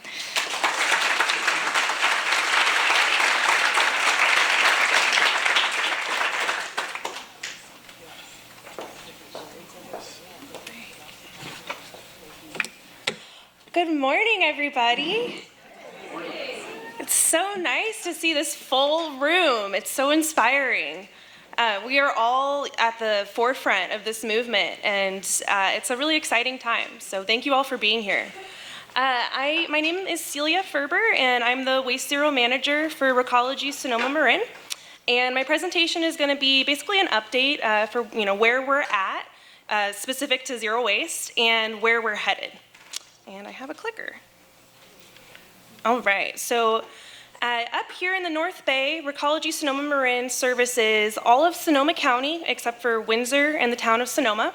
as well as in Marin County, we service Novato and Western Marin unincorporated county. So a pretty big footprint in the region. We're thrilled to be in the area. We're relatively new. We came into operation on December 23rd, 2017. So right before Christmas, it was really the best Christmas gift. We're so happy to be up here. Here today, I'd just like to introduce, we have our full Waste Zero team. They're sitting right in the middle here. As well, we have Ed Farewell, our regional group manager, and Fred Stemler, our general manager. So thank you all for being here.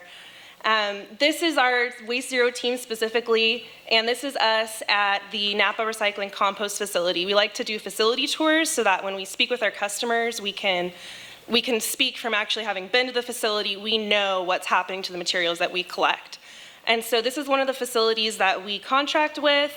We deliver some of our commercial compostable material here, and so we actually got to see the final product. The pile behind us, we're super excited, as you can see. This is the finished product, so it's exciting. It's exciting to see that that's what's happening with the food waste that we bring to them. So in a nutshell, the Waste Zero team covers a lot of areas where, we wear many hats, of course, but I would say our main mission is to go from this before picture that you see. This is actually King's Nursery in Santa Rosa, where they have a big trash dumpster bin, and they have just a small little green compost cart and a small little blue recycle cart. So that's the before picture, and then we converted them to this after, where they're a nursery. They do have plant waste, and so they need a big compost dumpster bin. And then they have cardboard, and so they need a big blue dumpster bin for their recycling, and then what's left, they just need a tiny little trash cart. So this is basically what we're trying to do for commercial customers all over, whether it be schools, government buildings, nonprofit organizations, regular office buildings, hospitals. We're going for the before and after there. And we're also trying to get people pumped about it. So this is KR Catering. They are based in Healdsburg. They have a green team, and as you can see, they're pumped. They're super excited to have a compost program. They're into it. They're taking ownership of it. We love to see this. We love to encourage this. It's really neat to see the individuals that are taking ownership of these programs at their various respective places of work. So I'm going to move on to an update on our compost programs. This is the poster, I believe it was Association of Compost Producers. Dan Noble, keep me honest, if you're in the room. The USCC. Okay, U.S. Composting Council, thank you. This was their poster this year. They do a poster every year. And how many people here know that there is an annual Compost Awareness Week? Yeah, it's in May, and so they do this poster every year for May, and I just love the design this year. And it says, "Cool the Climate, Compost," and I think that's so critical, because that is one of the main things we can do to help combat climate change. The food waste that's going to the landfill, it's just sitting there and it's releasing methane gas, which is, I'm preaching to the choir here, I know, but it's producing methane gas. That's a greenhouse gas, contributing to climate change. When it's going into the compost bin and then going to a compost facility and then it's being applied to fields, that is actually absorbing carbon from the atmosphere. So it's sequestering greenhouse gases. So it's combating climate change. So we here in this room, we are making change happen. We're making a difference, and compost is a big part of that. All right, so just some updates here. Since we first began our operation, which was essentially January of 2018, we've set up 690 commercial compost programs. So again, these are at your businesses, your schools, your government buildings, your hospitals, all over. These are 690 commercial customers that previously were just putting their food waste and their paper towels in their trash bin, and now they have a compost bin to put those materials in. And they've been trained, and they have all the tools, and they have successful programs. Because of this massive number of compost starts, we actually had to grow our compost routes. So previously when we first came into operation, we only had one commercial compost truck. for all of our service areas in the North Bay. And we are now about to add our 4th commercial compost truck. So that's a big indicator of, yeah. It's a big indicator of the tonnage. Our efforts are reflected in the tonnage. That material is going to the compost facility instead of the landfill. And then as Zinzi was mentioning about AB 1826, which is the mandatory commercial compost law, we are now at 77% compliance, which is incredible considering when we first came in, we were only at 30% compliance. And so this is kind of just averaging out all of our service areas, that 77%. And so this has been largely because of setting up compost programs and then documenting those entities that are, those commercial customers that are compliant with AB 1826 through giving their food waste to a pig farmer, or they're backhauling their food waste, or they're composting on site. So we're able to track and document that as well. A lesson learned here, I will say, we sent out this postcard September of last year, letting commercial customers know about AB 1826. A new tier of it was effective January 1st of this year. So it said any commercial customer that has 4 cubic yards or more of solid waste per week must have a compost program. So that was the 3rd tier, which was effective January 1st. So we sent out this postcard September of last year, letting all of our customers know about this new tier of AB 1826 and like, contact us, we'll set you up with a compost program. So I will say the 2 main lessons I learned from this is, it's a little too punny. I don't think people took it seriously. Let us compost your organics. I think it's kind of cute, but it shouldn't be a way of conveying something that's, a new law, probably. We didn't really get too many calls back from this postcard, so I think that was a lesson learned. What we found was this year we partnered with Zero Waste Sonoma, and we've sent out 2 batches, or Zero Waste Sonoma has sent out 2 batches of letters to commercial customers, and those letters have Zero Waste Sonoma's logo, the city's logo, and also our Recology logo, and people take those very seriously. So anything with a city, any kind of government logo, customers are gonna, your businesses are gonna take that seriously, and they're gonna take whatever action is asked of them in that letter. So I think that's a good lesson going forward. Yeah, we're gonna use other logos. I think, is there anything else I wanted to say about compost? I think that's it. Okay. So yeah, moving on to some recycling updates. Oh boy, I'm blowing through my time. This is our sort line in Santa Rosa. This is our material recovery facility, and this is the initial sort. So every single thing that is put in the blue bin is, this is the initial sort. It's touched by humans. And I don't need to tell this room how, because I know we're all on the same page here, but just how critical it is that we don't put sharps in the recycle bin. These are humans that are touching this material. It's not just going through a machine. And also how important it is not to wish cycle, just to make sure that you're educated on what can go in the recycle bin. I'm gonna touch on national sort real quick. There's a lot of, it's been sensationalized in the news quite a bit, and so there's a lot of concerns that we hear all the time about people. They think that we're just not recycling. They think there's nowhere for it to go, and so it's all getting landfilled. And it's not true. The material is definitely getting recycled. There are other markets. What I've outlined here is we're just making less money off of it. But we're moving material. We're not landfilling that material. Please try and get the word out. I don't want anyone to feel so discouraged about recycling that they just stop doing it. So as you can see here, pre-national sort, we were able to sell a ton of mixed paper for $135 to $140 per ton. And post-national sort, we're at $17 to $20 per ton. So that's a drastic decline there. And cardboard was previously $190 to $200 per ton. Now it's at $70 to $80 per ton. And then mixed plastics 3 through 7 went from about $100 to $140 per ton to $10 to $60 per ton. So it's a volatile market right now. That is where we're at, but please feel assured that we are moving material. It is not getting landfilled, it is getting recycled. Okay, so here I'm really short on time, so I'm just gonna blow through this. This is, we're encouraging people to recycle correctly. You can always find, if you're not sure about an item, you can always go to our website, recology.com/rsm-whatbin, and we have like a little search feature, so you can look up any material that you're not quite sure about. And then this is what I wanted to make time for. I wanted to talk about what we're doing for this cultural shift that I mentioned that we're at the forefront of. We like to dress up as carts, and that's how we get people excited.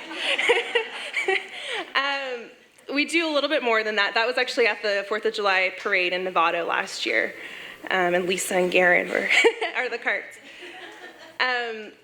We've tried to get the word out in various different venues to catch people's attention.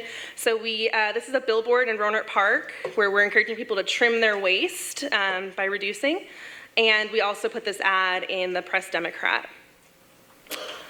We have a whole host of educational materials. This barely scratches the surface, but we're big on signage. Successful programs have clear and concise signage. We've also learned a lot of lessons that image-based signage works better than signage with lots of words. And we have all sorts of materials at our table over there, so feel free to come on by. We're happy to give those to you. Events. So events are a great way to catch people that you wouldn't otherwise, you maybe wouldn't see those people at a presentation, or they're not reading the newsletters that we're sending out. So it's another way to grab people's attention. We often host educational tables. That's us at an educational table in the background. We've done 168 educational tables since January 2018, so we're definitely out in the community. And then Casey Williams back there, he decided he handles all of our public events, and so he thought, there's got to be a better way to let people know what can go in the container so we can minimize our contamination at events. So of course it's best to have a volunteer staff the receptacle stations, but if that's not available, having this really clear, color-coordinated, bold, in-your-face signage actually works pretty well at minimizing contamination at events. We've partnered with the libraries and various chambers of commerce to do lunch presentations. And then this is the part that I think is the most exciting. I'm just going to run through these and then I'm done, I promise. These are, we've worked with kids and schools and camps extensively. This is our next generation. It is so important that they are aware of the issues that we're facing, the environmental issues that we're facing, and that they adopt these habits at a young age, and hopefully maybe they take that home with them and teach their parents. So we've worked with a lot of different schools in the region, and this is an assembly, and then setting up the proper receptacle stations during lunch, and then helping them out so they know what goes where. Again, we've got an assembly here, and this was at Camp Katati, playing the What Goes Where game. You can see the kids are totally into it. This was at the I Read Outside event at Bayer Farm in Santa Rosa, and the kids are into it. They want to learn about this, and some of the parents were present as well, and they were able to ask questions, so we're really trying to work with the next generation as much as possible. Looking ahead, I would like to say we're very close. I think this time next year, we will be able to say that every single school in our service area has a compost program.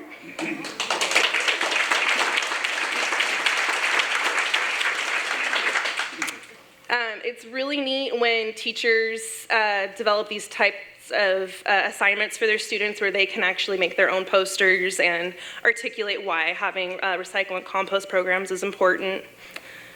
And this was a school in Petaluma. The teacher and the class, they challenged themselves to store all of the waste they created in a week, and they created Climate Cameron out of their waste. Very creative. Okay, and this is my last slide. I'd like to close with this. This was a special little piece of wisdom I found on the internet. Just because you're trash doesn't mean you can't do great things. It is called garbage can, not garbage cannot. And I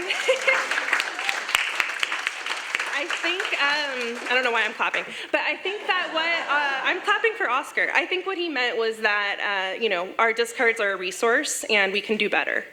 And if you like that and you want to see more funny things and also serious things, like our Facebook page.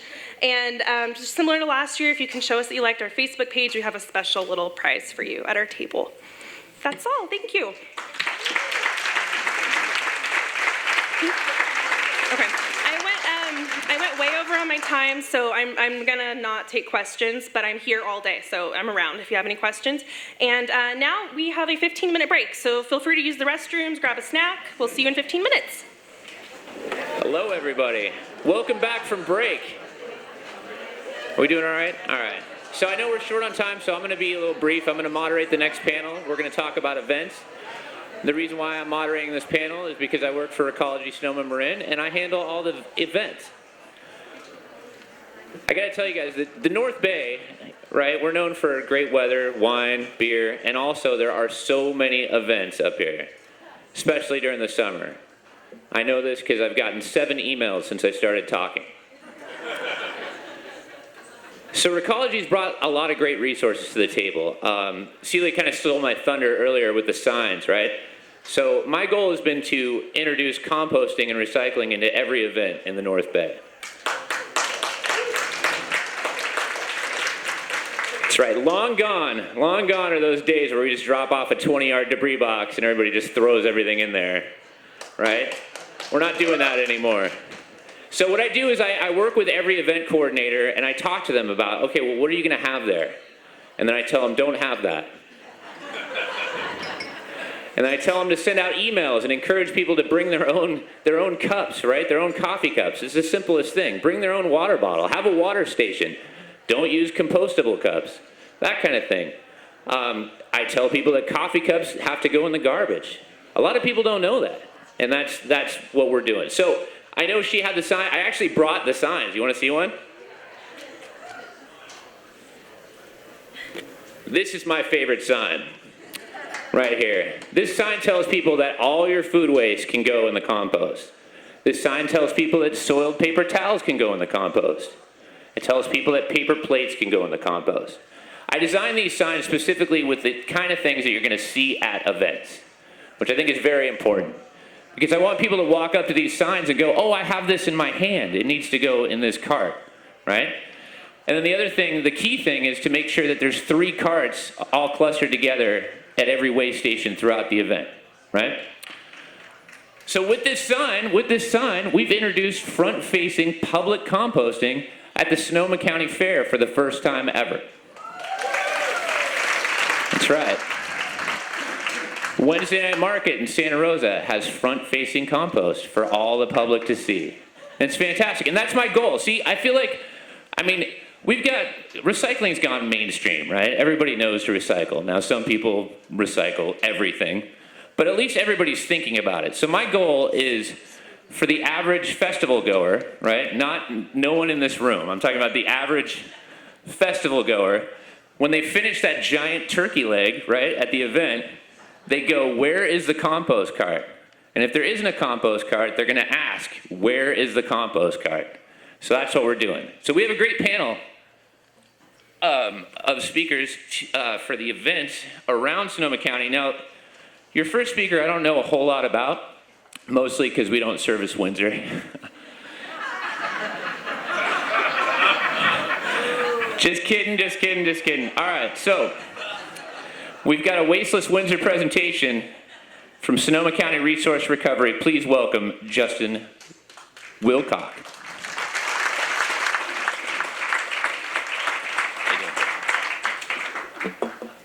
All right, thank you. We do service Windsor, and we love Windsor, and we're excited to be here. So thank you for the opportunity. My name's Justin. I represent Sonoma County Resource Recovery, as well as Wasteless Windsor. So I feel like I can say this because I just had my 40th birthday. So some of you may not be old enough to remember a group called Up With People.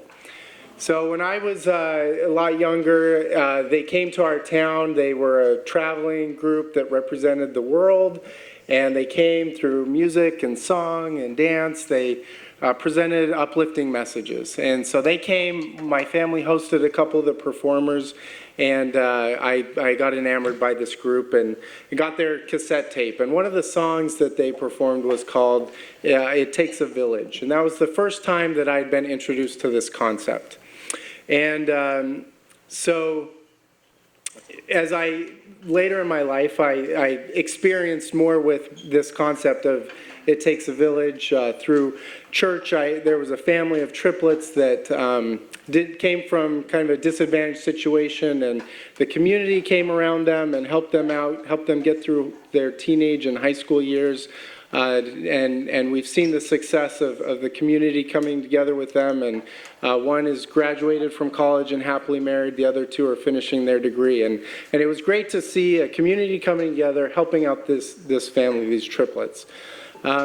As I was preparing my presentation for today, this concept of it takes a village is really what came to mind. So, and I'll share why when we talk about putting together an event, and specifically the events in Windsor for the Thursday night concerts. So in 2018, as we were getting ready for the concert series, we were the new waste hauler in Windsor. I'd heard about these concerts, that they were very well attended, and I wanted to see what we could do to help with the efforts there. So my intention was to just observe for the year and then have some plans for this year's. Well, fortunately, I was connected with Terry Taylor, who will be speaking later today, before the concerts. And he was with a group, Sonoma Political Education and Action Salon, which is a group of concerned citizens in Windsor that wanted to make a difference in their community. They picked the concert series and reached out to me to see if, as the waste hauler, we could help. Well, they showed up every Thursday night as volunteers, and they sat at all the waste stations, helped people sort in their correct bins, educated, and were a great face for greening those concert events. At the end, it was a great success. We figure at the end of the summer, we recovered about 60% of the material, and from, who knows, 5 to 10% maybe in the years previous. So going into the 2019 concert series, we knew that the Peas group couldn't sustain that ongoing, that we needed to get a coalition together. So we sat down, the town council blessed a Wasteless Windsor task force, formation of a task force, and we sat down and thought about who is involved in the concerts and who should be at the table. And so we reached out to all the community groups that were involved in the concerts. So there's a number of community groups that serve alcohol, the Lions, the Rotary, Chamber of Commerce, and the Downtown Business Alliance. We also reached out to the farmers market because those are held in conjunction with the concerts. We made sure the town was involved. The Sonoma Peas stayed involved as well as the waste hauler. I was there representing the waste hauler. So we started meeting in November, as early as November, so that we could be ready for this summer's concert series. Through a series of meetings, we set some initiatives and goals. We defined our purpose, helping the Windsor community reduce waste to the landfill. We set a mission statement, and because we wanted to take Apple one bite at a time, we set our mission statement was for the 2019 concert series, and focusing on volunteer recruitment, compostable packaging or serviceware, reusable drinkware, and communication and education. So I want to share a little bit about what we've been able to accomplish to this point, some of the things that we've learned as we've come together in the community to help improve Windsor. So volunteer recruitment, this has been one of the key pieces of a successful event. As we all know, as was just talked about, even as great of signage as you can have, there's still an element of confusion, of lack of knowledge from people as they come to that station, especially as they see, they're used to maybe 2, now they've got 3, now there may be even more. So the best way to do that is to have someone there who can help them out. I'm going to talk later about the education and communication piece to that, but just making sure that the bins stay clean, the material stays clean so that the compost and the recyclables are able to be processed and recovered.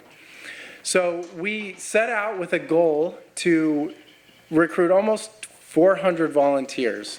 So luckily we have people coming back, so we don't actually need 400, but we have 14 concerts. We have 14 stations at each concert, and we are hoping for 2 volunteers per station. So a big undertaking. Kathy, our volunteer chair, has put in a lot of effort. One of the things that has been really successful there is we didn't just reach out to residents of Windsor. We also reached out to the business community and to other organizations within the community. We offered them an opportunity to be our volunteer sponsor for the night. So we had one of Staubli, one of the big manufacturers in Windsor, stepped up. One of our first concerts, they had almost 30 employees show up, and they got educated. The employees got educated, and then they got to go stand at all the receptacles and help the community get educated.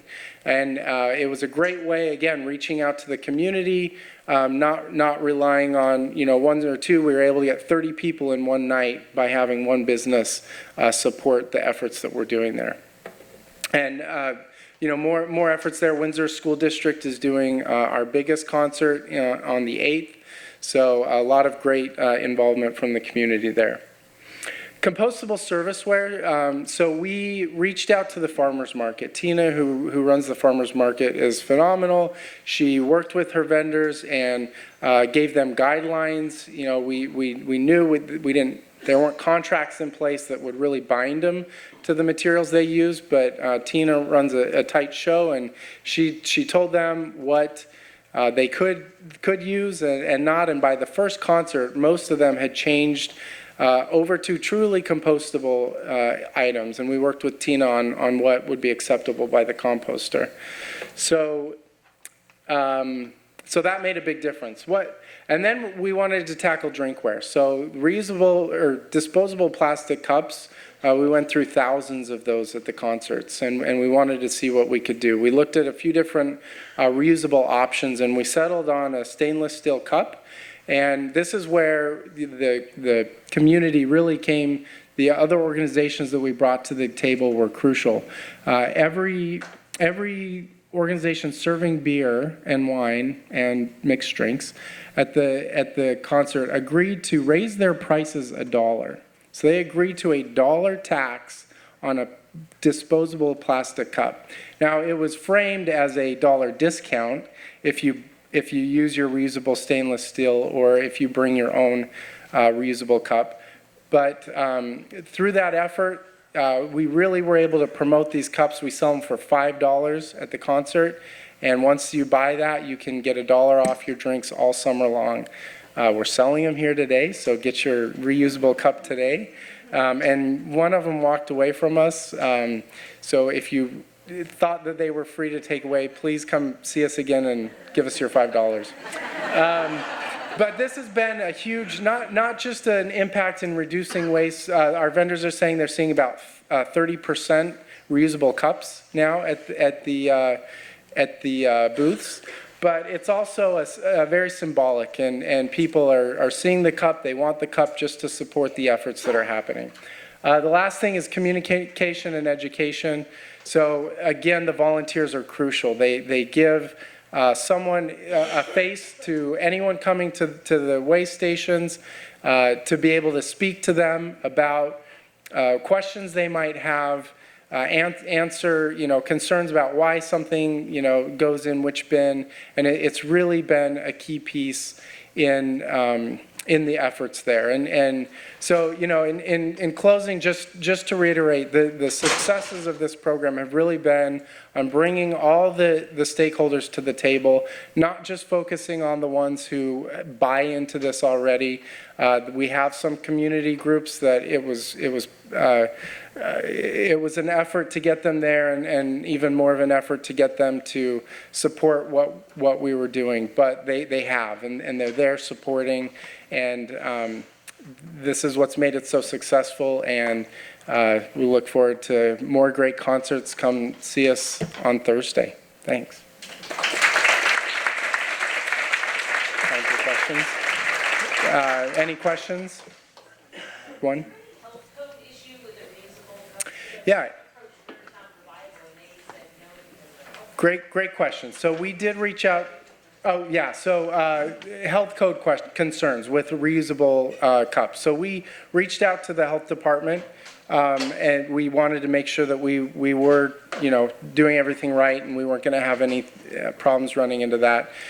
We've been working with them. They asked us to put together some operating procedures that they reviewed and approved. So we do have some procedures in place for, if a cup touches the spouts or whatever. So yeah, we worked hand in hand with them as well. So thank you. I should have pointed them out because they were another crucial partner in this. So I think my time is up. I'm here all day at the booth. So.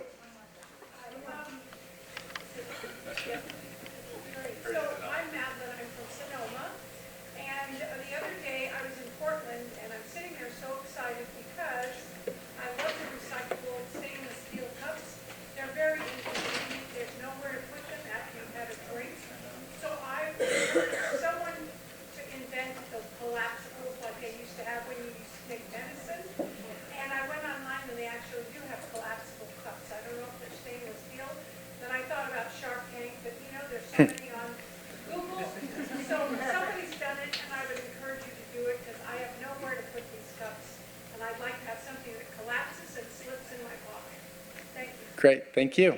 Thank you.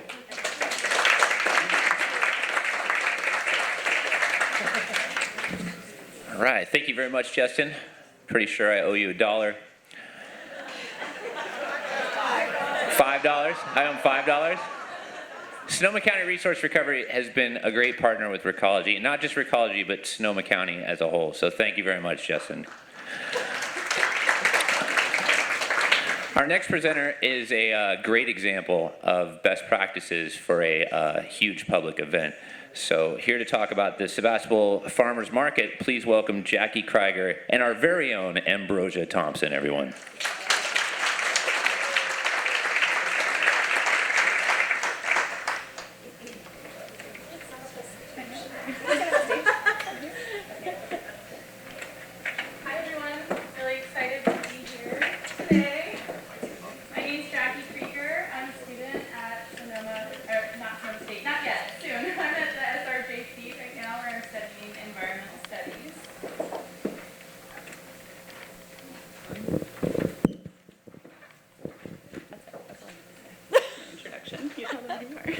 Hello, my name's Ambrosia Thompson, and I work for Recology Sonoma Marin. I've been in the industry here for going on, I believe, three and a half years now. I live in Sonoma County. I'm a Sebastopol resident, and I cannot wait for you guys to hear Jackie's story. It's an incredible team that we've built up here, and here she is. So I'll repeat it. I'm a student at SRJC, where I'm studying environmental studies. In fall of 2018, I attended the Sebastopol Zero Waste Study Session at the behest of some of my teachers and mentors, not really knowing what to expect when I got there. And at the end of it, I approached Sunny with an idea that my husband and I had seen at the Eugene Market in Oregon while we were studying permaculture. One of the things that we thought was the coolest thing there is that they had metal utensils, ceramic plates, all reusable glassware. Nothing went into the trash at the Eugene market. And when we came to Sebastopol and we went to the farmers market for the first time, we were like, wow, this market's so cool. They're sorting out their compostables and their recyclables, and you can tell people really care. Why are there plastic and bioplastic forks? It was like hard to wrap our heads around. So after the study session, I came up to Sunny and I was like, you know, this wasn't really my goal, but I have this idea and I've kind of kicked it around and I haven't been able to gain any momentum. What do you think about getting metal utensils at the farmer's market? And Sunny was like, oh, I think that's great. Like, let's do something about it. So she did what she does best, and she set out on organizing that to become a reality. So, And then they called us. No. So with that, Jackie gave me a call. We got together. We went to a local coffee shop with her little daughter in tow, and we talked about it. And we talked about what Recology could do, since we were already in the farmers market with the compost and the recycling, and we had volunteers coming in every week, sorting and instructing people on what goes where. Taking that extra step only made sense. So we figured out a plan. Jackie did most of the research on the utensils, and Recology helped back that. And we were able to get these utensils into the market, which was great. And it's kind of taken off. A lot of other markets are trying to follow suit, and hopefully it'll really catch on in all of Sonoma County, and all of the farmers markets will use these metal utensils. Do we have a clicker for our little thing? There you go. Cool. Awesome. So like here you can see this is what our waste sorting station looks like, and right on top is a bucket where the farmers market goers can deposit their used metal utensils. The way that this works, Recology funded it. They purchased the metal utensils for our farmers market, and through a system of volunteers, mostly that were already a part of the Zero Waste Task Force, which is now a part of the Sebastopol Climate Action Committee. We have a Google document. We sign up. We take a week where we go. If you have time, you hang out, you do the education part, you're talking to people about sorting their compostables and their recyclables, talking about our metal utensils, getting feedback from people too, seeing what they like, seeing what's working, what's not working. And at the end of it, we take our metal utensil buckets to Screaming Mimi's, one of the best ice cream shops in Sonoma County, also super dedicated to zero waste. So as a community service, they sanitize them for us. And a dedicated volunteer goes on Monday, picks them up, puts them back into a bin, which is made out of scrap wood by my husband, that is like contains all of our things. It has our trash sorters, it has our forks, it's got some rubber gloves for people to wear that we wash and share with one another. And it's just this community effort of people who care and people who don't want plastics and bioplastics. And we all know, like, it feels better to eat your food with a real fork. It just is better. It's arguably like the best way to eat your food is with a real fork, or your hands. That's good too. And I think what's so great about this is that it's a really great opportunity to educate people. A lot of people don't realize that these bioplastics aren't accepted in our compostable facilities. I've talked to people at restaurants, their minds are blown, and they hear like, oh, I thought I bought this product that was good for the environment. Maybe it would be, but we all know that, like, we don't have the right facilities for it. Is there anything else to add? So the other thing is that the vendors are saving money. Because this was something that was funded by Recology, the vendors save money, they support it. It really doesn't take any effort from them because the volunteers are doing all of the legwork for it. And it's great to see that other people want to follow this model. Other farmers markets, other events like Peace Down. Yeah, you want to talk about Peace Down? So a couple other markets that are jumping on board. Occidental, we just launched the compost program out there, and I've been talking with the facilitator out there, and we want to start doing the metal utensils as well. It's a smaller market, so it's really doable. And also, too, the cost, what is it, $5? The vendor pays $5. $5 a month. So you can't even get that cost with the throwaway utensils. It's going to cost way more than that. So it keeps them coming. Also, too, Peacetown uses the buckets. So I have some numbers for you.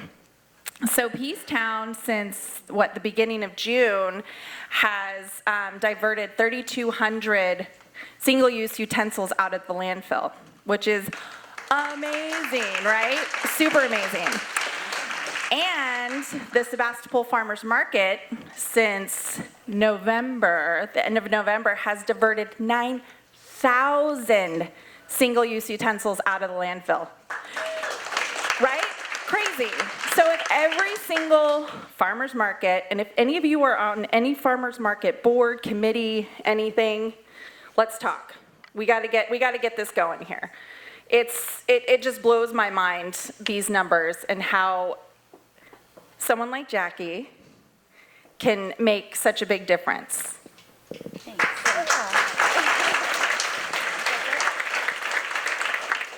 Yeah. So if you have an idea, if you have a good idea like this, don't be afraid to keep finding every avenue until you can make it work, because I thought I had reached a dead end. I had contacted people at the Sebastopol Farmers Market the best way I knew how and never got any word back. And now here I am connected with this awesome group of zero waste people that I just never would have met ever, I think, unless I had just contacted Sunny after the city council meeting. So don't be afraid to use your voice, and no action is too small.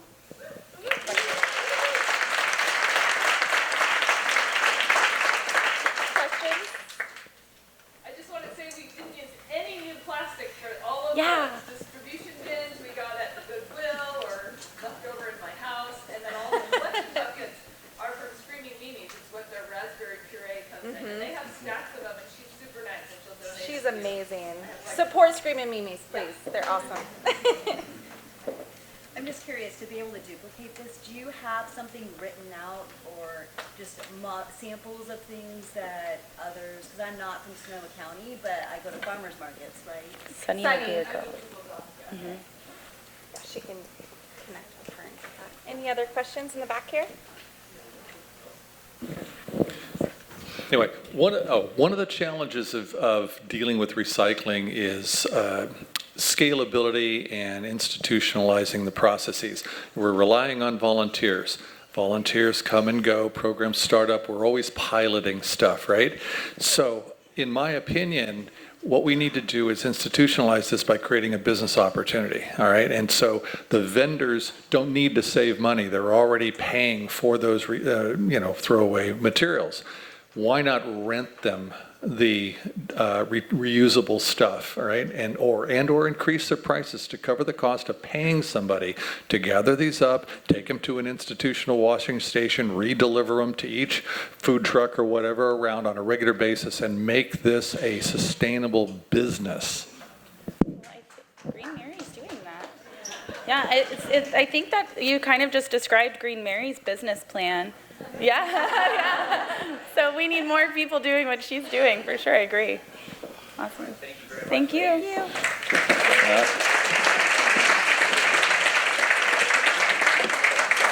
Thank you very much. What a great example of innovation, collaboration, and reducing waste at a huge event. Thank you guys so much. All right, so our next presenter is here to talk about a wonderful reuse event, and is probably the only person in Sonoma County that could get our team to go through the discard pile at our sorting facility looking for Barbie dolls. Please welcome from the Trash and Fashion Show, Mr. Eric Jackson, everyone.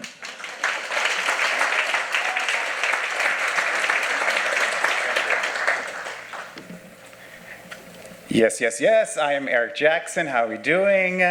It is my pleasure to give you guys a little glimpse into the world of trash and fashion in Sonoma. It's something that started in 2010. I had the joy of inheriting this wonderful annual event, and let's jump on in, shall we? Or not.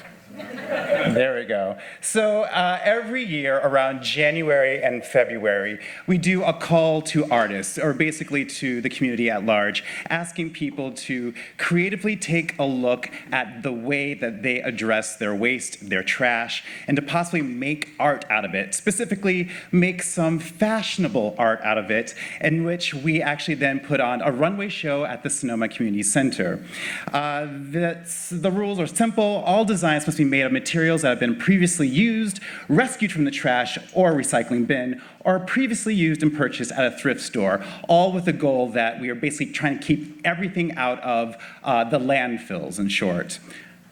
There are prizes, and not only is it a wonderful way to creatively address our waste management awareness, but also it's a fundraiser for the Sonoma Community Center as well. And so there are admission fees, mostly of which go back as prizes, as incentive for everyone who enters our contest. So of course, if there's gonna be prizes, you need judges, and they have the hard and difficult job of trying to decipher which ones should win prizes. Their criteria is simply artistry, clear concept, craftsmanship, and innovation. This past year, however, there were over 50-some entries, and the judges could not pick first, second, and third. They actually had to break it down into categories because it was so hard for them. So they said, best use of paper, best use of color. It was that hard.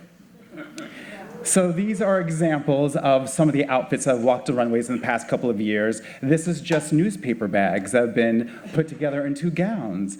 Slides, of course, can be used. Anything is possible. Coke cans. So we partner up with our local thrift stores in town that give discounts on some of their materials, so those also can be saved from landfills, including clothing waste, because that's a big thing too. So people can reuse clothing items as base materials in their outfits. But here, this is just carpeting, cushioning. You don't need clothing here. Making outfits, maps and such, right? So there are 3 categories. We let the juniors compete together. Those are ages 9 through 17. It's a great opportunity to partner with our local organizations in town as well, including the Mentoring Alliance, which is fantastic because we have mentors and mentees working together. We also provide a class so that just kids themselves at the community center can actually take a class and have 4 weeks where they can work in a facilitation in our room. Our supplies are all free and available, and they can build their dream to their actual potential. So we have awesome Girl Scout cookie dresses, paint chips and tarps being used. Yes, yes. Anything and everything is possible, which we actually honor. Love it. So fun, right? We also do adult ready-to-wear, meaning that people take materials and actually manipulate them so that it's a passable outfit, so that if you were to walk down the streets, it could look like something that a person could actually wear. This is an example of just using tickets, but made it look like a suit and a dress. This gentleman here, this is from a previous year that inspired this new category because he was doing a home renovation project using, curtains and tiles and other random home furnishings, and then just made this fantastic outfit. So we said, this needed to be honored. Another person using her husband's just button-down shirts and reusing wonderful shirts. Another shirt dress of how to reuse something that's just cast away and thrown off. And these are just curtains that were just trashed, and now it's a full dress made out of a drape. Dog food bags. as a fantastic rain slicker. It keeps you dry. How wonderful is that? And then our third and final category is our adult avant-garde category, which is all about the larger-than-life artistry. So letting the artists actually like create something extreme or big. This is just magazines that have been cut up and decoupaged all together. Bedspread that's then turned into a historical costume, which is fantastic. And so this past year, because we wanted to give the audience a wonderful challenge of having to vote, not just the judges, we did our audience voting. What was it? The People's Choice Award, that's what it was. So this past year, the people decided that this was their favorite, this very Audrey Hepburn Breakfast at Tiffany's dress made out of recycled books that were just gonna be tossed away because they were old. What's great about our show is that we reach out to different organizations and businesses and nonprofits, and so this is one of the, I'm trying to remember which one it was, but there's an actual group, an organization, nonprofit organization that got together, and it was a group project, and I think it's a great platform for people to come together and use the runway as a place of messaging. This was the actual top prize from the judges. They used Coke cans that were cut into small little circles, and then they are all tied together with metal rings. I can't tell you how long it must have taken her. She said about 3 or 4 months. I think it must have been longer because that's kind of ridiculous. So in 2010, the runway show started just in the hallway upstairs at the Sonoma Community Center. It then progressed to the auditorium at Andrews Hall at our center, which seats about 100 or so. But due to popular demand, it grew and we moved to the Memorials Hall, which seats around 300. Because of over the year, its popularity, it has grown to that we have to actually sell out our dress rehearsal. So now we technically have 2 shows selling out around over 300 people, which is fantastic because those proceeds all go back to helping the arts education programming at the Sonoma Community Center. So these are a lot of people and a lot of participants who are now truly taking a look at their creative waste management awareness. So this has, over the years, not only progressed through the runway show, but also in other fantastical ways. So we decided to do, as you see at the top there, a nice gallery show for people who might be daunted by the fact that I can't make a full outfit, but maybe I can do something with a Barbie doll on a smaller scale. What's great is that we partnered with Recology, and we asked for them to go through the recycling bins and pull out the Barbies because they do not decompose in the landfills and we can't recycle them. So let's actually reclaim them and make art out of them. So we have a gallery exhibit in our Gallery 212 at the center. It's another open to anyone in the community who wants to recycle. This is our First Lady, Michelle Obama, that was based off of that artwork, which is fantastic. And we also use this as another way to do fundraising for the center. It's a silent auction opportunity. So people go through the week and they bid on these Barbies and the money goes back to our programming. If that wasn't enough, oh, there's more. Oh, there's more. For those people who want to get their pets involved, we then do a Dogs on the Catwalk runway show. Again, the rules are always using recycled materials, saving that trash and making art and having a great runway show, which also brings the community together, which is a fantastic thing. This year we had a nice little luau kind of thing where we had many dogs wearing grass skirts, which is so adorable. And then to wrap it all up, this year we had our Trash and Wrap-Up Party, in which we then had the silent auction finishing, so all the bids were then announced at this party, as well as giving a chance for, because the judges had such a hard time, we couldn't announce the winners at the Trash and Show that night, so we waited a week later to announce, and so we brought back all of the designers, all of the outfits, so that the community could actually see the outfits up close and personal, talk to the designers, and it was a chance for us to also just throw a party and celebrate our full week of classes that included an encaustic collage class, we had a bike tube jewelry making class, we also offered a culinary leftovers food class, so it was a full week of like truly addressing how we waste and how we can actually change that. So we had, obviously, our halls were filled. We then included local vendors and artists who in town specialize in working in trash. These were the outfits that were on display. But we wanted to also give a chance for those artists who work in artistry, creating fantastical recycled art, who could then sell.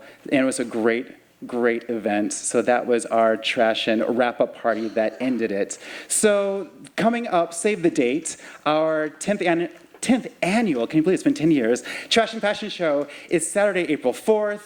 We're all about partnering. We're all about getting people together. If anyone wants to have an organization be represented, it's a great platform. Also, we can partner. If you want to have questions, if you have any questions about how we can maybe replicate this elsewhere, I'm here, I'm available. This is a great way to get people creatively involved for those people who think, recycling, it's dry, it's boring. No, it isn't. It's fun, it's colorful, it's awesome. Thank you, guys.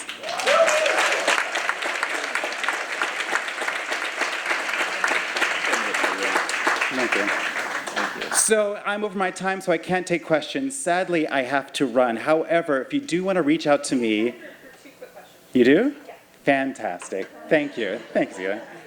Questions? Good. I got you. I got your card. If you do need to reach out, my email is Eric, E-R-I-C, at sonomacommunitycenter.org. I'm all yours. Let's have some fun, guys. Thank you.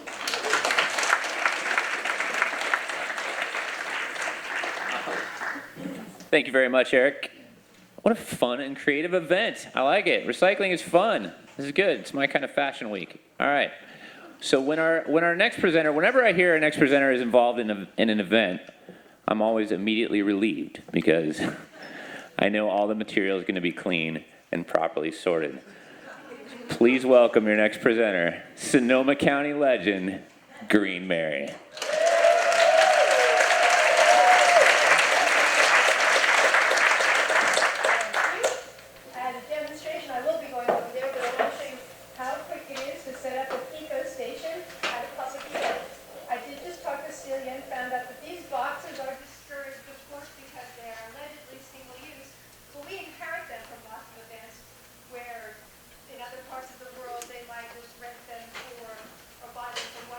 One usage, but this is going to be a two-handed thing. We reuse them. They're not just single use. We can use them 4 and 5 times, and I'm just going to show you how quickly it is to do it. Super fast. And so we can use boxes, cans, or carts. This is obviously compost, which is green. And in Sonoma County, because we have ecology, should it roll over that? Okay. So that's how fast it is to do. And we put the baby can in between, because that's how much garbage gets made. That's it. Okay. That's all you need. So, apologies, my little compost sign came down, but you've seen them demonstrated by several people thus far. The signs are really important to show what goes where, and we also attach the samples to the signs. So paper towels go in compost, and we'll tape a little piece of paper towel up there. Paper plates, really letting people know what goes where, area by area. And it varies, of course, from town to town. In Sonoma County, we cannot put waxy coated paper or compostable plastics into our green bins. So we have those taped up to the garbage, or we've communicated with our vendors ahead of time, of course, making sure that none of that comes in. The most important part about special events is finding out what vendors are going to be represented, where things are going, and ensuring that no trash goes into the event. We've got extenuating circumstances at special events because it's only going to be around for an afternoon, a day, a weekend, a week at the most. So it's not a system that you're going in and making be a set system for a long time, we have to consider how quickly it needs to be set up and torn down and dealt with. So communicating with the producers, the venue, and the vendors is of utmost importance.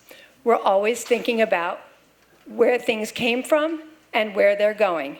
It's not enough to have it be recyclable or compostable because we want to always be minimizing all of that waste and going toward reusables, which is why it's wonderful to be here with all of the venues and producers and events. I feel like I'm on the verge of tears for how much progress we've made. I've been at this 18 years, and I never thought we'd get to this stage, and it's just throbbing with excitement and opportunity. The other things that we pay attention to at special events, of course, are water. We want people to be hydrated, but there's this big enthusiasm now for giving all attendees plastic water bottles, reusable, or stainless steel. Well, yay, but we all have one now. So we're getting events to put on their posters, bring your reusable water bottle. Not that we're gonna give you one there. We just greened the San Francisco Marathon, and they gave every runner, 45,000 people, a reusable water bottle. Guess how many wound up in the recycling? So they're in a bag, in my car, getting ready to be donated, along with the 20 bags of clothing that were thrown off by the runners.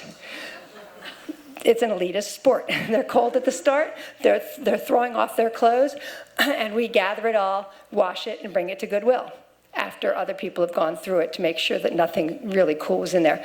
So we're paying attention to the reduction of swag, the handouts, what Bea was talking about. Just reduce it, refuse it, tell people you've already got it, because I think a lot of times people are polite and it's being offered to them so they take it. But in our organization, we're really unapologetic about saying, no, that doesn't work for us, and it doesn't work for you either. It doesn't work for the planet. We're all standing for that planet in event waste diversion.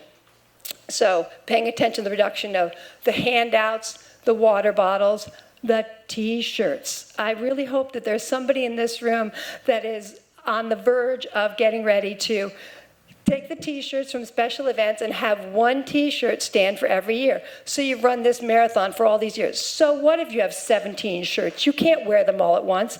How cool would it be if we had our one Santa Rosa Marathon shirt with every year that you ran it, just the logo, or all the fun events you go to, and they're selling them to make money, but everybody's got drawers and drawers full of these T-shirts that they wear maybe once or twice, and they're back to Goodwill.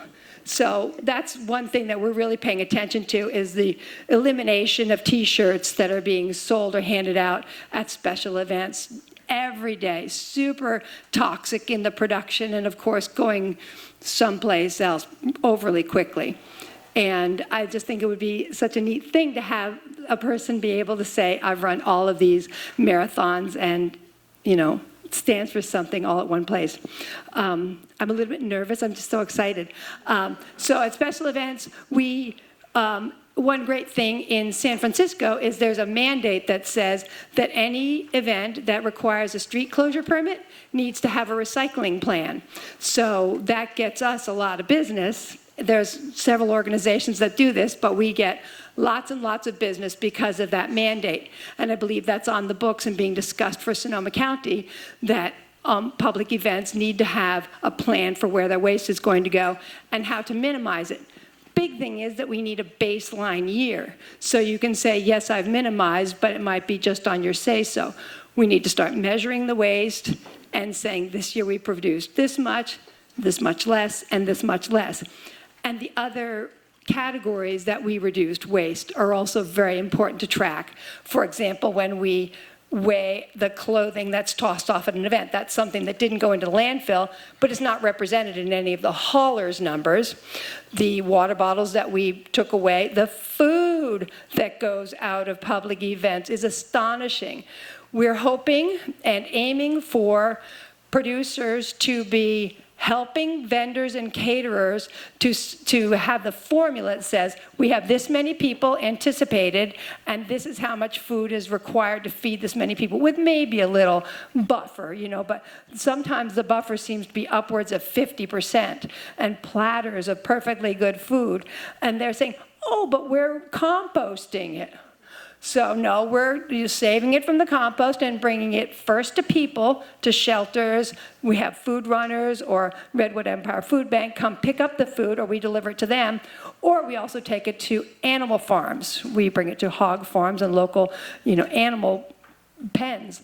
And then, all things not succeeding in that fashion, we will compost food waste. But that's one of our greatest passions, is keeping food out of that stream and feeding people, and getting caterers and food vendors to stop overproducing, or behaving so blithely, like, oh, but it's being composted.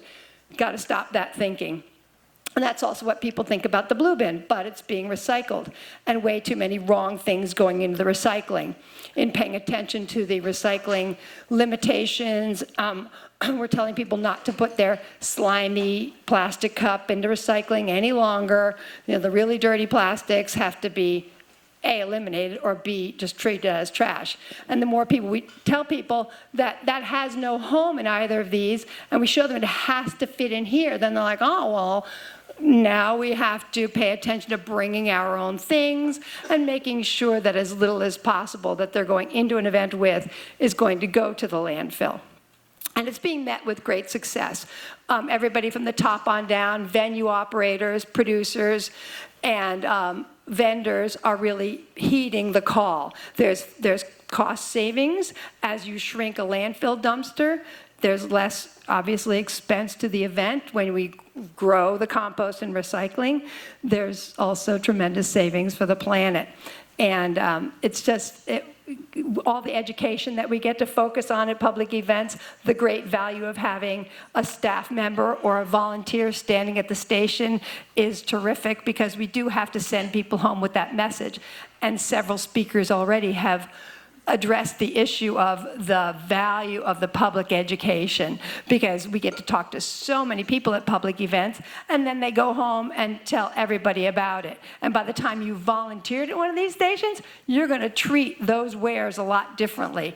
I don't need a plastic fork. I'm bringing my own, or, I'm going to do finger foods. If I don't have my hot cup, all paper cups in Sonoma County are garbage.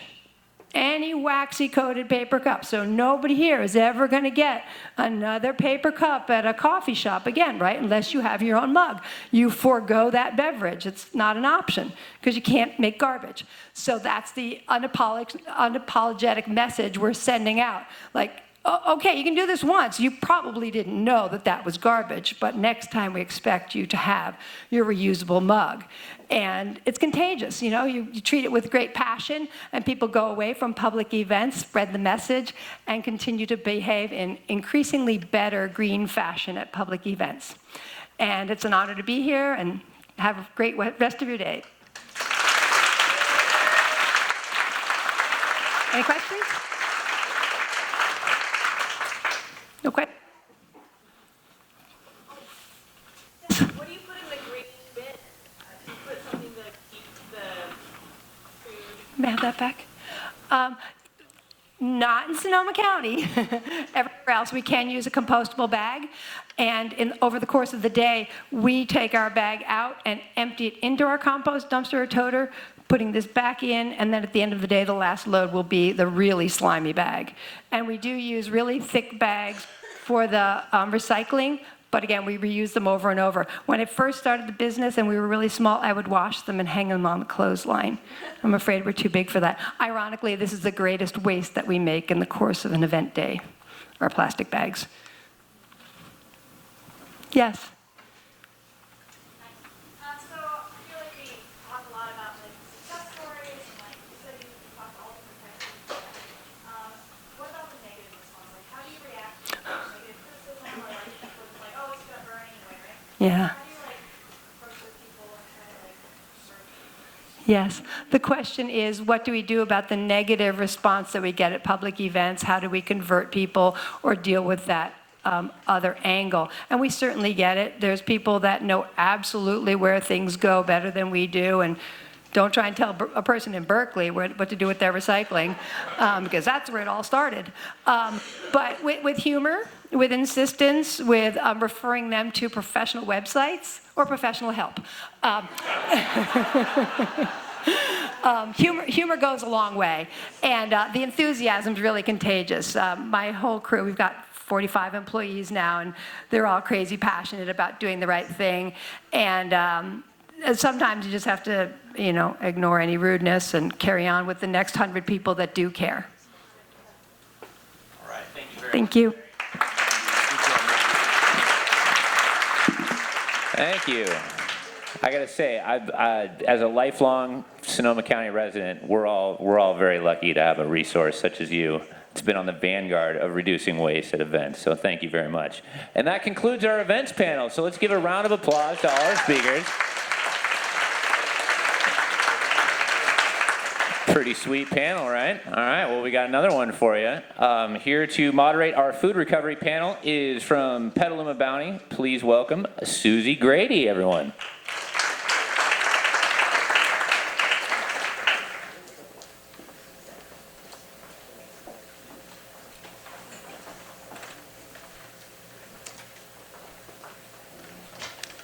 Hi, everyone. Glad to be back. This is the second year that I've been here.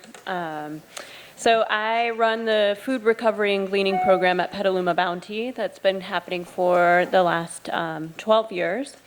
And each year we recover food that would go to waste, turn a food waste problem into a food access solution. Depending on if we have a paid staff member, it can vary between 12,000 pounds per year to upwards of 100,000 pounds per year. And I'm also a founding member of the Sonoma County Food Recovery Coalition, and have continued to do work with that group around some policy implementation as well as advocacy on how to hold close the values of zero waste and food access and social welfare related to the fact that according to different statistics, 1 in 6 families in Sonoma County is food insecure at any given time. So I'm here as a representative of one gleaning organization and also supporting others that are part of this food recovery coalition. And I was part of a group that pushed forward a expansion of the Crop Mobster platform, if you haven't heard of it, which is, in short terms, it's the Craigslist of ag and food started here in Sonoma County. And we added a component to it where different groups that were providing food for low-income folks and different service providers could list themselves to receive donations of food. And for anyone who is sitting behind their desk, this sounds like a really great idea, right? You can just get on your smartphone and do it. But the reality of the situation is most of the folks that are providing food to their community may not have a smartphone yet. And a lot of folks are doing it after retirement. They're in their 60s to 80s. And this generation is aging out. And people are thinking that there might be a tech solution that can stand in between, but the reality is there's no tech solution for distribution and some of these other components that we've been relying upon volunteers to do in food recovery. So today we're going to bring up 3 folks who have different models related to food recovery, and hopefully they can show how they approach food recovery, what are some of the challenges, and what are some of the successes.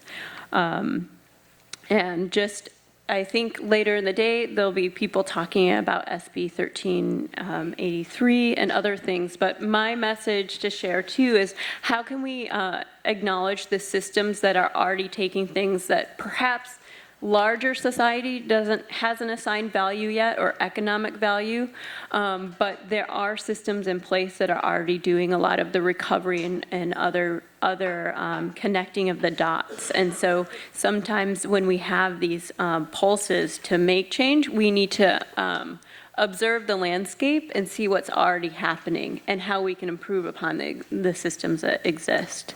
Happy to dive more into that anytime. And so our first speaker today is going to be Mimi Enright, who works for UC Cooperative Extension. She's a program manager there, and under the title of Community Food Systems, which is a very broad task, and she handles it very well.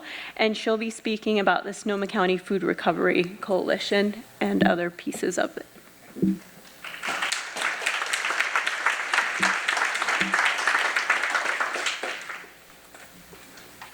I hadn't realized from over there that it's a bit of a hike over to the podium here.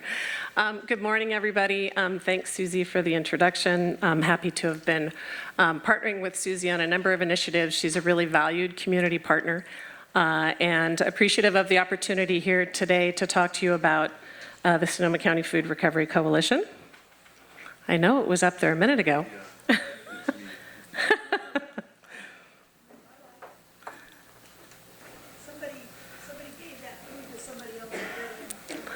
That would be great. So I will just start off by saying thank you to Green Mary, and she set the stage for me really well, I think, in talking about the food waste often at events. One of our follow-on speakers on this panel is going to be talking about prepared food recovery, and I know that she partners with a lot of those events to recover that food and get that to food distribution organizations. So that's just a really great example of opportunities for food recovery here in Sonoma County. Yay. It's a little high up, but that's okay. Hopefully we don't lose too much of what's on the presentation. So I'm a representative of the Sonoma County Food Recovery Coalition, and it is a diverse coalition of nonprofit organizations involved in food recovery and food distribution, as well as government organizations, businesses, and passionate individuals on the topic. I know we have a number of members of the Food Recovery Coalition here in the room this morning. It includes Environmental Health from County of Sonoma, a more recent member that we were excited to have come join the team. Susie, of course, from Petaluma Bounty, very passionate on this topic. Farm to Pantry, based up in North County. June, who's going to be speaking later, from Sonoma Food Runners.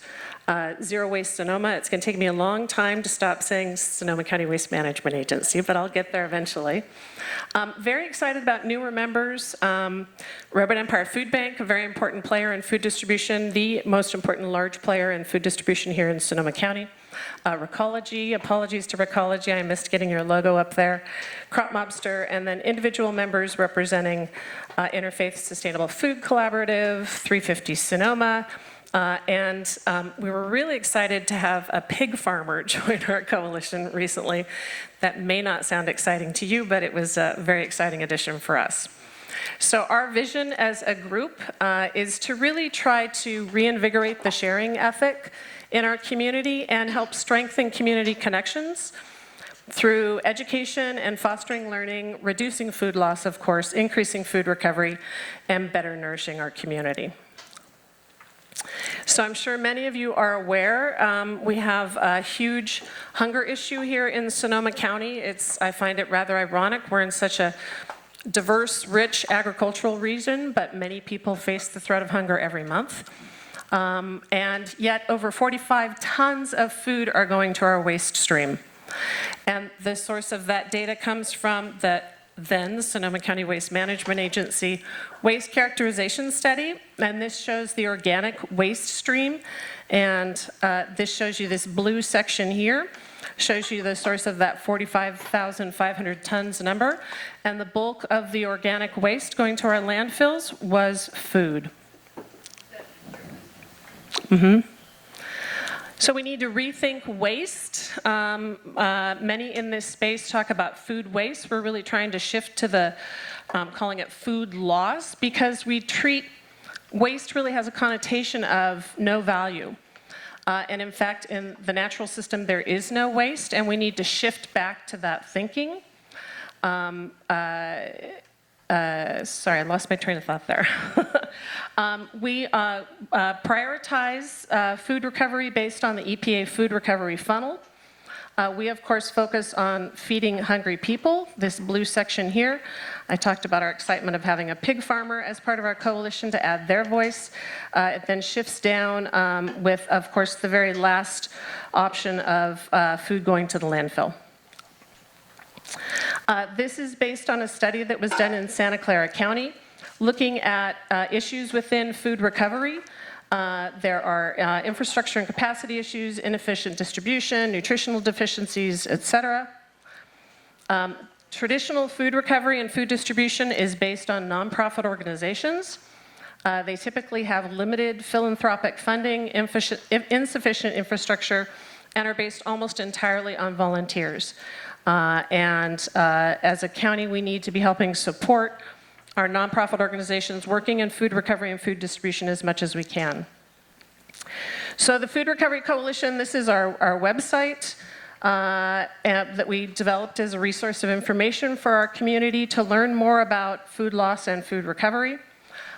Susie mentioned one of our big initiatives, which was to, with funding from the Impact 100 Redwood Circle, to develop a food distribution directory. That's a way to help connect people to know what local food distribution organizations and food recovery organizations are in their community. It could be anything from someone with a fruit tree in their backyard who has excess produce that they want to donate, or a farm with an excess harvest, or community members coming together, and we wanted to create a resource of organizations in their community where they could understand what hours they're open, what they accept, to try to improve donations of food. We also developed a wonderful trifold brochure that we're very proud of for commercial institution outreach to educate commercial institutions, and that is being distributed by the County of Sonoma Environmental Health and Safety Group, which we're very appreciative of. So, I wanted to talk about harkening back to the fires in October 2017. There was, I'm sure as you all recall, there was an amazing grassroots community-based response to help feed the over 100,000 estimated evacuees during the fires and the emergency first responders. We wanted to learn from that event, so in 2018, the Food Recovery Coalition, many members of the coalition in partnership with the Sonoma County Food System Alliance, hosted an emergency food response gathering. Some of the key recommendations that came out of the data analysis from that effort went to the county and are now part of the Office of Recovery and Resiliency framework. Those included a recommendation for a countywide coordinator for emergency food response, a strategic plan to identify and expand capacity in times of disaster, and an inventory of existing emergency food response resources. We recognize that there are opportunities to learn from this to apply to day-to-day food needs.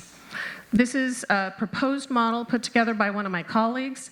This has actually been the space that the Sonoma County Food Recovery Coalition has really been focusing on, which is about building community networks and connections. This is an example of that grassroots field response that we saw energized during the fires by our local farmers and local chefs and many others.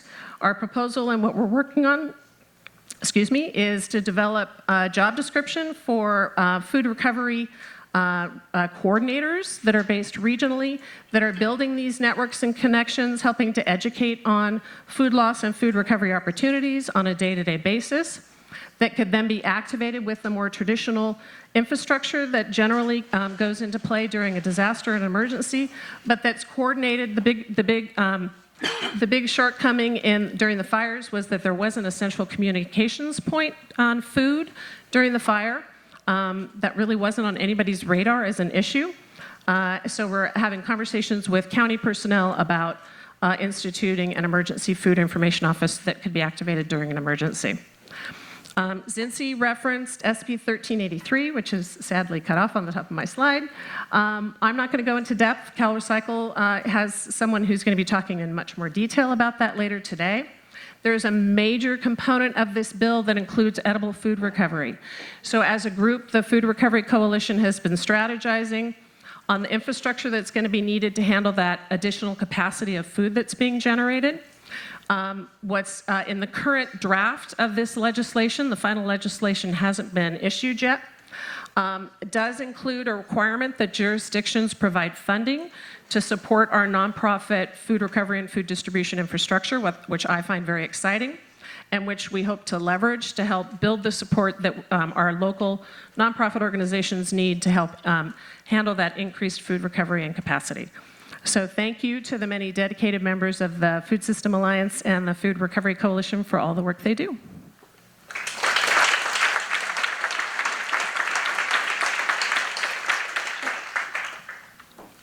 Any questions? Yeah. What type of help do you need from local government to expand your programs? What type of help do we need from local government to expand our programs? Awareness creation, and it's funding. Especially, I think, recognizing and honoring the important role that those nonprofit food recovery and distribution organizations are playing in our community, and provide support for them in any way they can, because they're often struggling just to stay in day-to-day operations. Yeah. Follow up on that, can you comment on food emergency response coordination between your group and local governments, if there's any? If there's a discussion around that? Sure. So actually, I was just in a meeting yesterday with the Office of Recovery and Resiliency where we were talking about that new model that I showed a picture of. They were very excited that that there's organizations and members in the community that are speaking to that topic and elevating that and trying to help bring solutions to the table on that. So we're really trying to help elevate awareness on this issue as a coalition and bring solutions to the table to help facilitate that. Okay, thank you very much.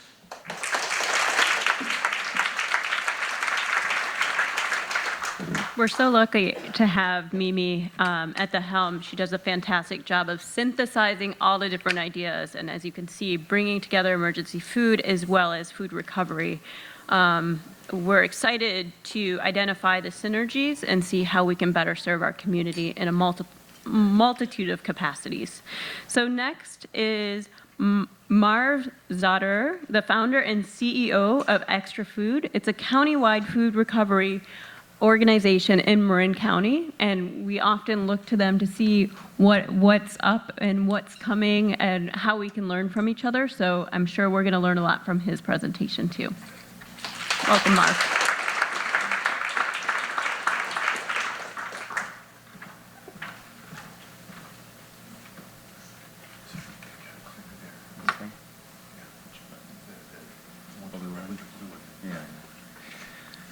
Thank you. Good to be among friends.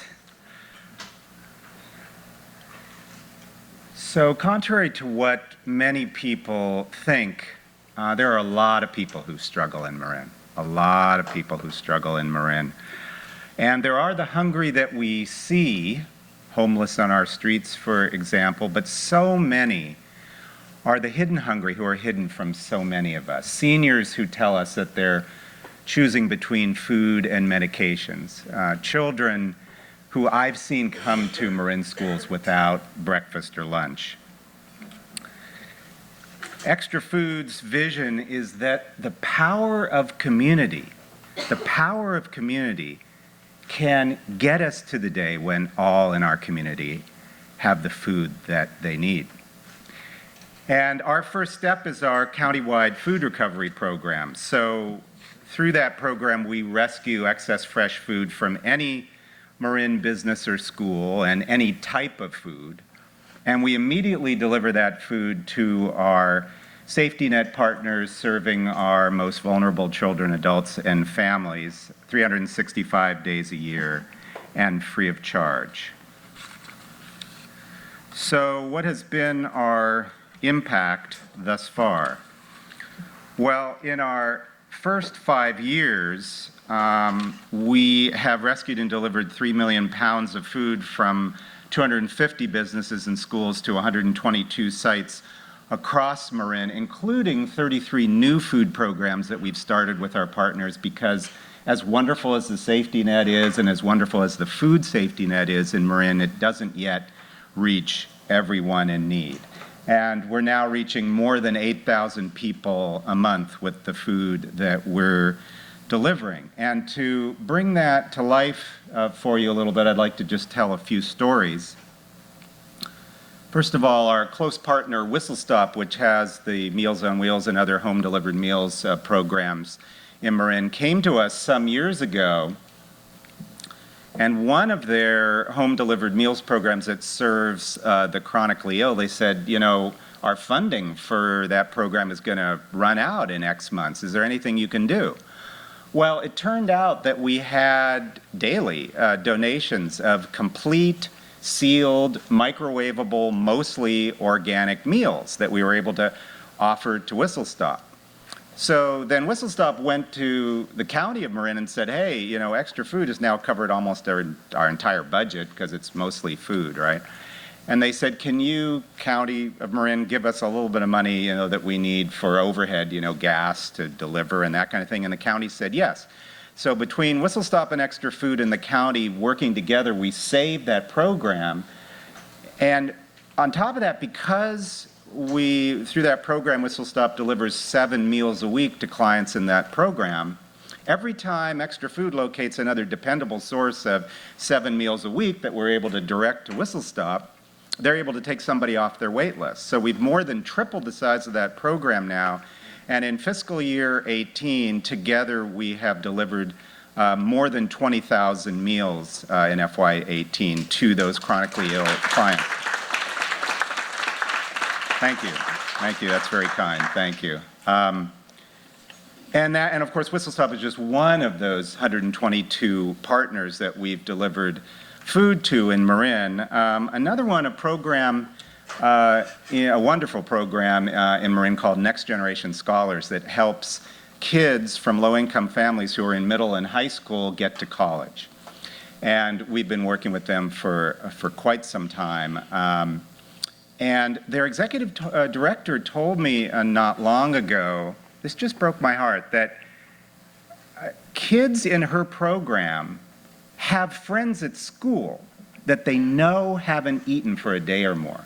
And they bring those kids who are not part of the program, they bring those kids with them to her program just so they can eat the food that we're delivering. I mean, can you imagine that, what it's like to be a middle schooler or a high schooler and know that your best friend hasn't eaten for a day or two? I mean, it's just heartbreaking.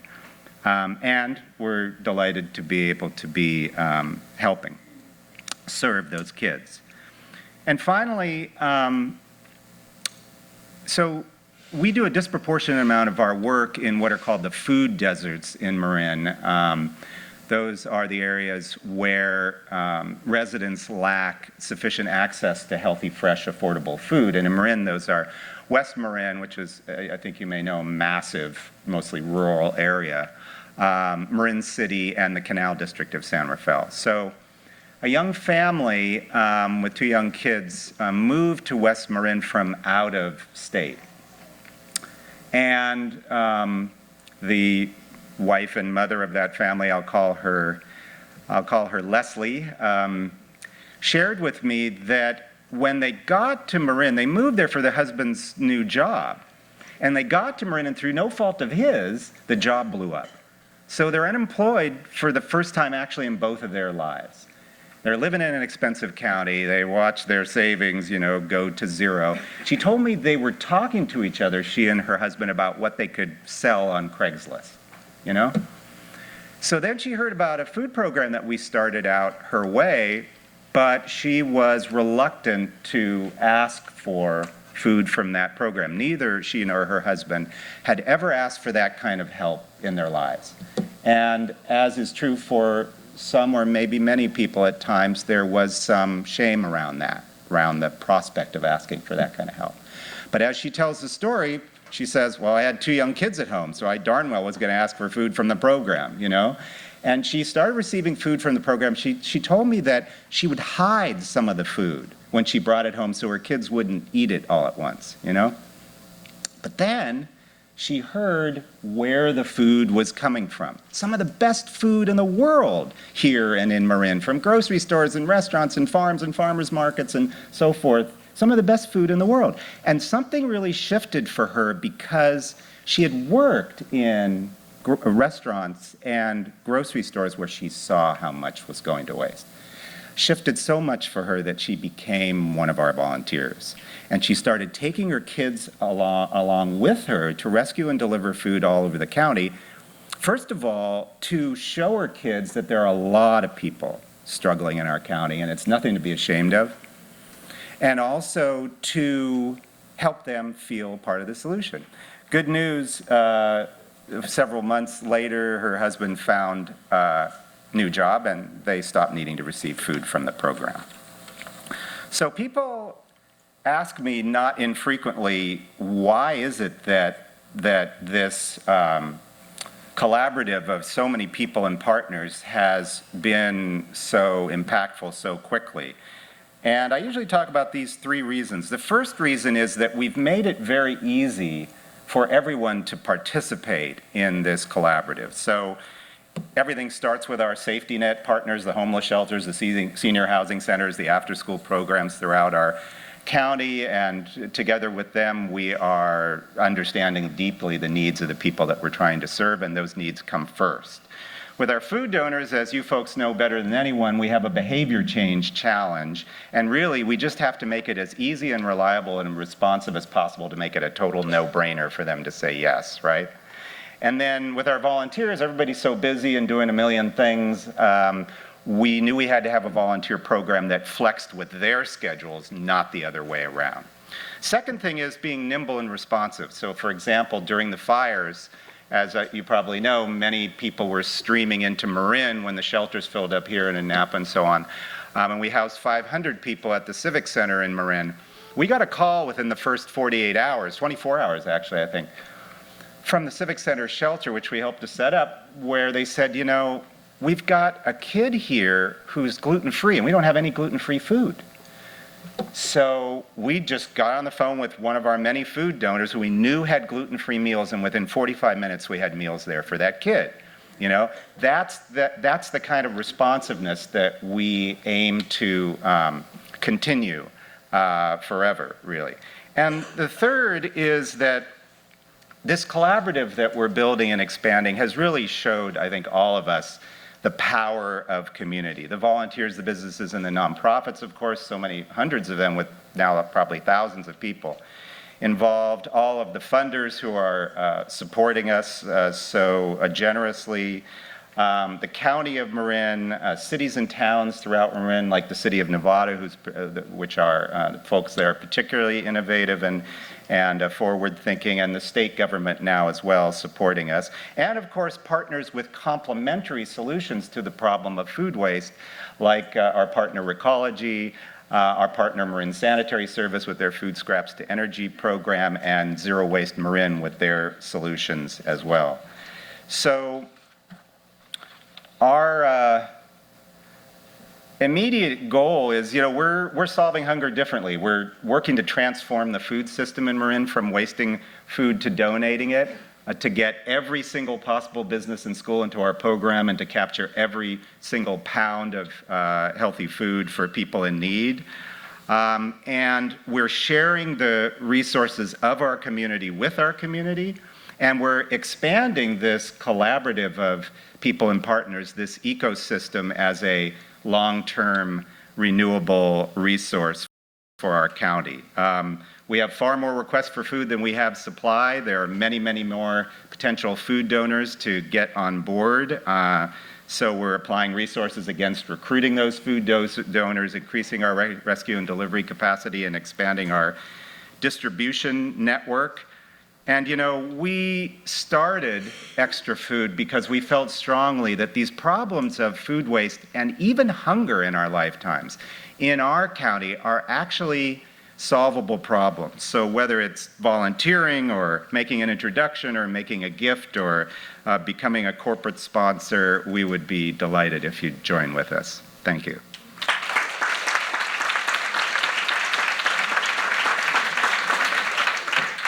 I'm told I can take some questions. Who has questions? Two. Two, not some, two. Got it. I don't know if it's on. Is it on? Okay. I understand you require a lot of volunteer, but I didn't hear you say it. How are you actually funded? So we're funded through three main revenue sources, and I'll add a fourth just which is minor, but for a reason. So we're blessed with a lot of individual donors, individuals, couples, and families. That's a significant part of our revenue. The second funding source is foundation and government grants, and we're blessed there as well. And the third and growing source is corporate sponsors, of which there are many wonderful, generous corporate sponsors now as well. The fourth area I'll just mention is events, but I want to say clearly that we don't do an event. We're one of those that don't compete with the gala frenzy. And so the events piece is small for us. We really just benefit from those events that name us as the beneficiary.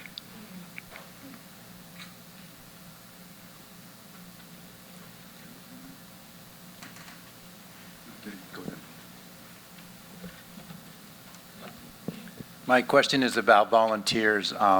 Where do they come from? How do you get them? How do you keep them? Yeah, I mean, all very important questions because, we wouldn't be where we are, anywhere near where we are without our hundreds and hundreds of wonderful volunteers. Let me see if I can come up with a concise answer to that. Well, we do a lot of different things to recruit volunteers. I think that was part of your question. So we do a lot of things online, and we have members of our staff that are speaking, and we have a whole kind of strategy around like how do we actually reach people, social media, all of those kinds of things. We get a lot of volunteers through word of mouth. Once the thing started going, and we started having volunteers, and they were all like, "Man, it's like rescuing and delivering food takes like an hour of my time, and I get a hug when I deliver. Like, I want to do this," kind of thing. So the buzz kind of spread. Significant, about 2/3 of our volunteers are seniors, which is actually great because it's great for many reasons, but we're all about building community on many, many different levels. And engaging with the elders in our community in this way to benefit from their wisdom and their time and their energy and so on has been a kind of important part of our DNA. And then we do a fair amount to recognize our volunteers as well and show them our appreciation, which I think is key to keeping them with us. Thank you.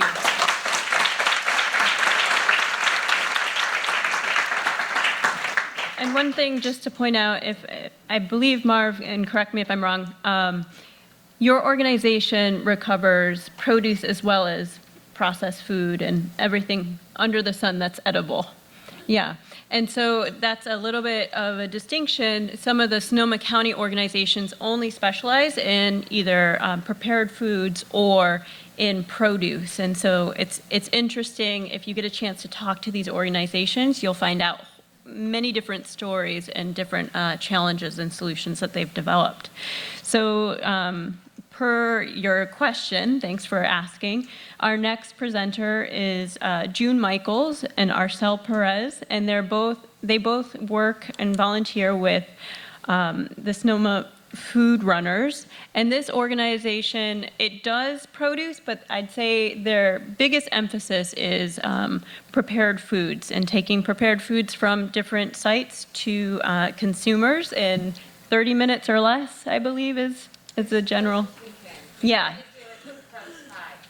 And June will tell you all about it, but it creates its own rushed problems and solutions that she'll tell you all about. But just want to bring up June and Arcel. and thank them for their continued work in our community.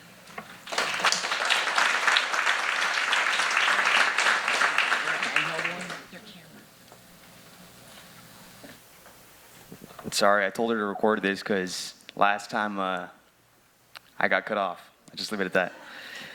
So how's everyone doing today? I hope I could project myself somewhat. Yeah? Energy? Staying up? Ready for lunch? Because I am, honestly, really hungry. So, quite honestly, I don't have any presentations. I don't have any statistics. I don't have none of that. However, I do have experiences. Many experiences that have shaped who I am today and who I'm continuing to develop, right? So one of the many things that I've been working on is simply doing more. I'm sick and tired of watching Casey Neistat on YouTube and see this and that and hear this and that and be on social media. And quite honestly, I feel like volunteering is so important. So important because it makes you put things into perspective more than anything. It's something that even if you're the busiest human being, you can find some time. You can find some time if you really want it. And lately, quite honestly, it's just like, it's some destiny that's putting me here on this earth right now. And I don't know how to deal with it, I guess, really. It's just so many things lining up, so many things in my family right now, school related, band related. I play music. I play accordion, been playing accordion in the music industry since I was 14 years old. I'm now the booking manager. I'm 21 years old. I just turned 21. And sometimes, it just helps putting things into perspective. I'm tired of watching Gary Vee on social media and seeing him do these things. And I said, well, why can't I do it? And with the help of June Michaels here, it's something that really opened up just a whole nother perspective. Along with so many people in my life, my parents, Michoacan, never forget my roots, ever. That's the number one reason why I tell my brother, hey, Eric, I refuse to speak English to you in certain places. Why? Because I just want to practice my Spanish. I can't forget that. And I need to be proud of the person that I am, and I can't cater to anyone else. And volunteering helped me tremendously. It's something that I encourage everyone to do, no matter how busy you are in this life. It's something that, it's, in this case, it's food recovery. I'm looking around and I see a lot of bottles, and I like that, right? But then there's also hypocrisy, right? I mean, I was in the bathroom and I grabbed 2-3 towels, maybe a bit more than I needed to, right? So it's like just putting things into perspective more than anything. And I feel like things have just been, it's really been working out for me lately. And I try not to stress myself out too much, but I mean, my name's Arcel once again. I encourage you guys to feel free to chat. Sometimes I feel a bit like standoffish, and I guess that's just how I am. I don't know. Can't change it. But yeah, I mean, take down my info. If you want to chat, I could give you my number even. Yeah, I mean, my email is arselprz@gmail.com. And I'm open to talk to anyone about anything really, and just my experiences. So I appreciate your guys' time, and I hope that was 5 minutes or something like that.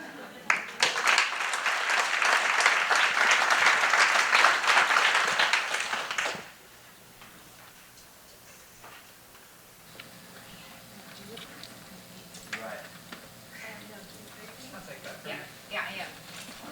Sorry. Is this a different one? Oh, there's her up there. Okay, sorry. Too many hats in 1 minute.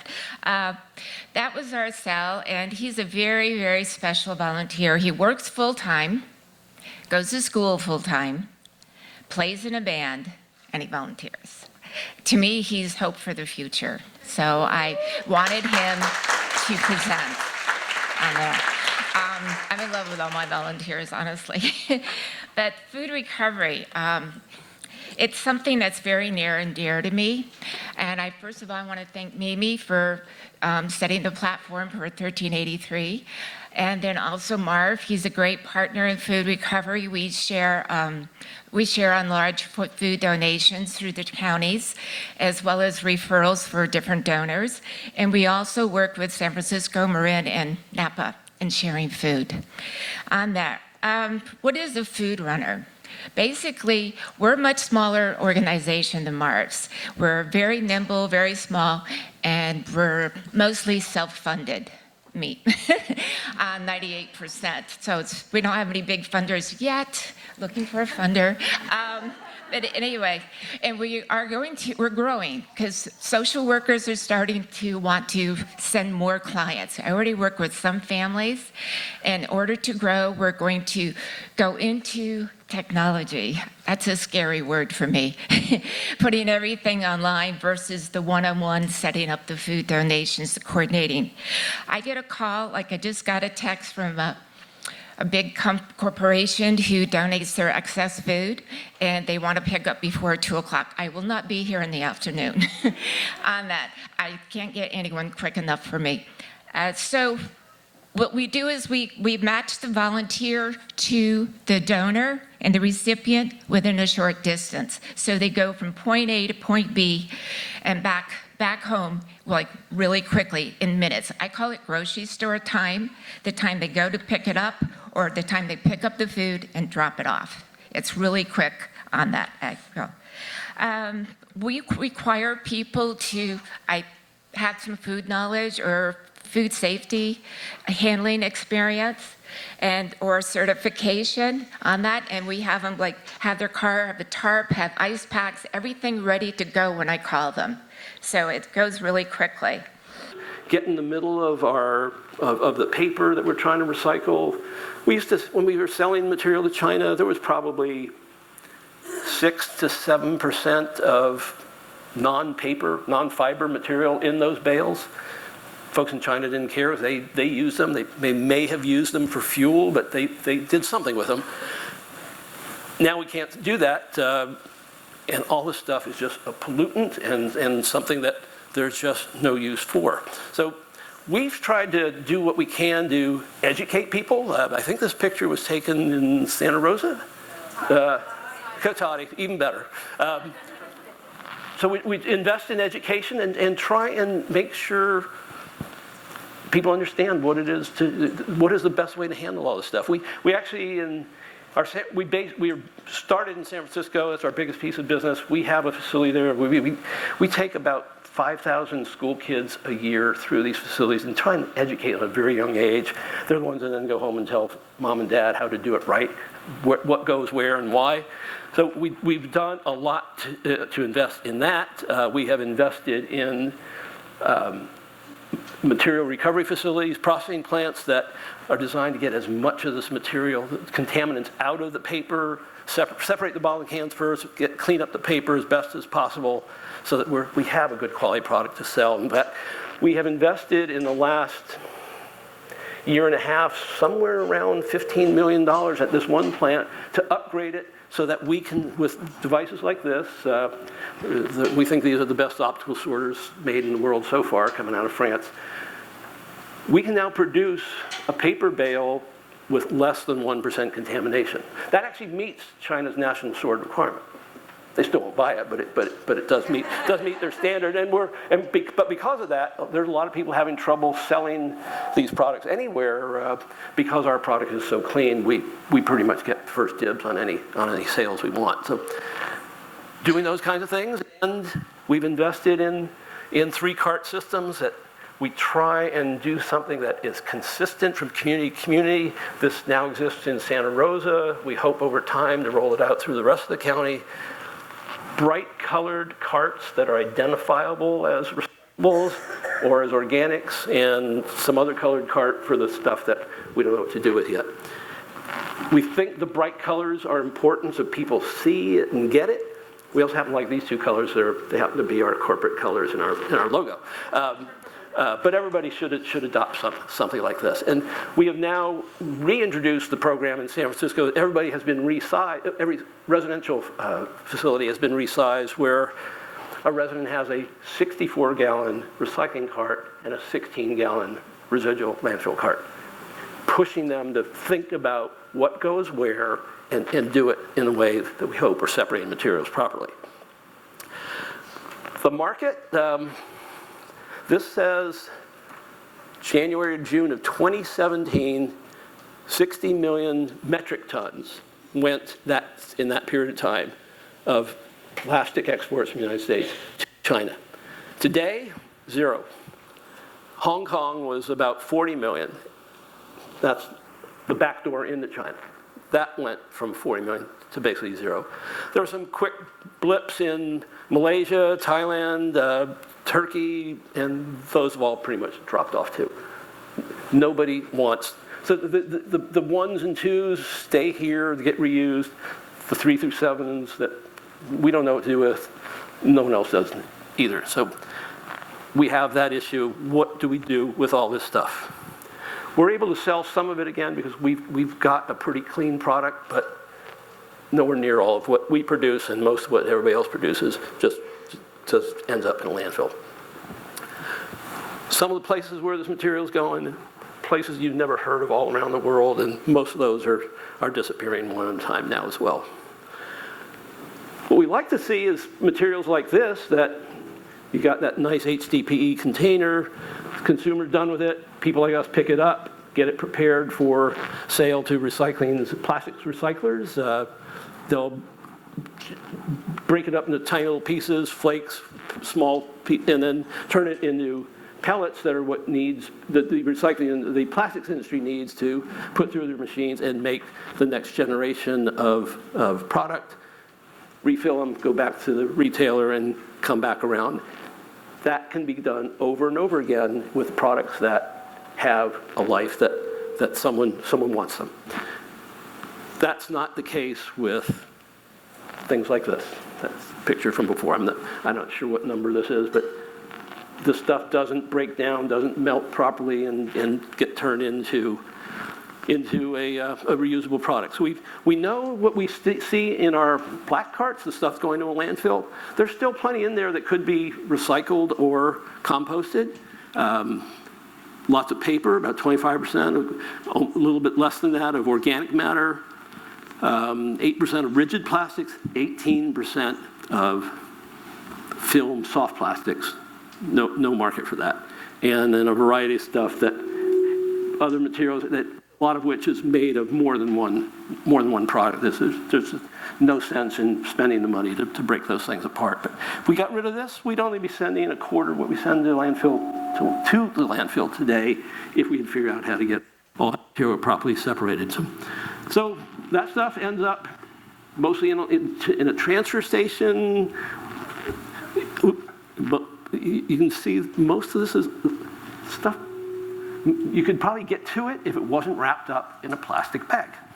That's the problem with this stuff. It comes in a plastic bag, and there's just no way to get into that and separate the organics and the other material. And that stuff finds its way, mounds and mounds of this stuff every day. We still in San Francisco, despite having, I think, the most robust recycling operations in the country, we still send about 1,400 tons a day to landfill. That's way too much, but and then it goes to a landfill, and once it's there, you're never going to get it out. It's going to sit there for a long time. And my first opportunity to take a jab at Amazon.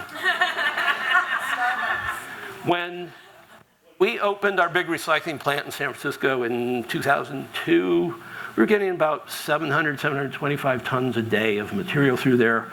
Lots of newspapers, magazines, well, those things have gone away. And if it hadn't been for the Amazon box, who knows how low the numbers would have gone. We're today getting around 600 tons a day. And the Amazon cardboard box is probably going to go away. And what are they going to replace it with? More plastic. And I understand now they've got a product that is going to be 3 layers of 3 different types of plastic that makes it even worse. So hopefully we can get through get the attention of these folks and get them to think about doing something a little different. So once they're in a landfill, they're going to be there and stay there for an awful long time. So one of my favorite things to talk about is the use of materials that is, why do we do it?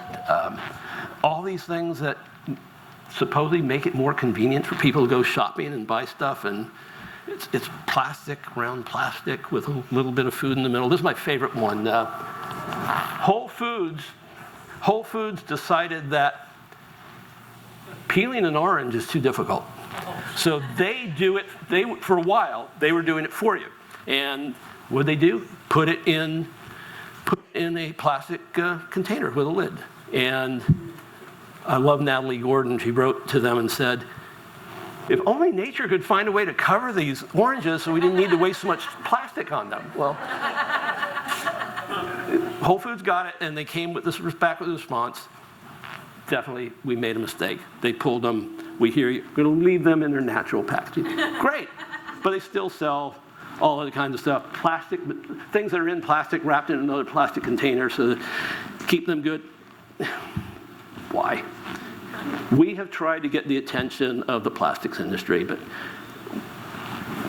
California, all the way across the Pacific, we want to keep our beaches clean. I was shocked when I heard that one of those little submarines went down in the Mariana Trench and found now in the deepest known part of the ocean, found a candy wrapper.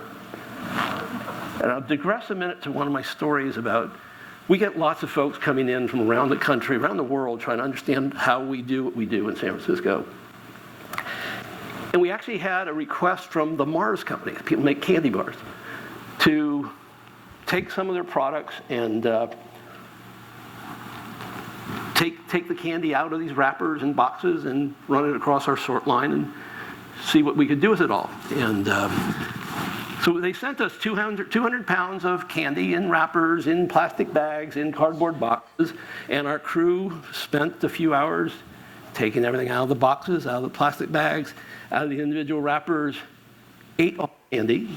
I think we're going to have a lot of people going to the dentist for a while, but we kept all that stuff, and then when we had a group of something like 13 people from the Mars company, all their top marketing people, the top operations guy, and one little woman who's on their board of directors who's part of the Mars family, so she's in the group. So they showed up and we ran the material across a belt with nothing else on it, pulled off the cardboard boxes, and then watched everything else go in the landfill bin. Why? There's nothing we can do for that.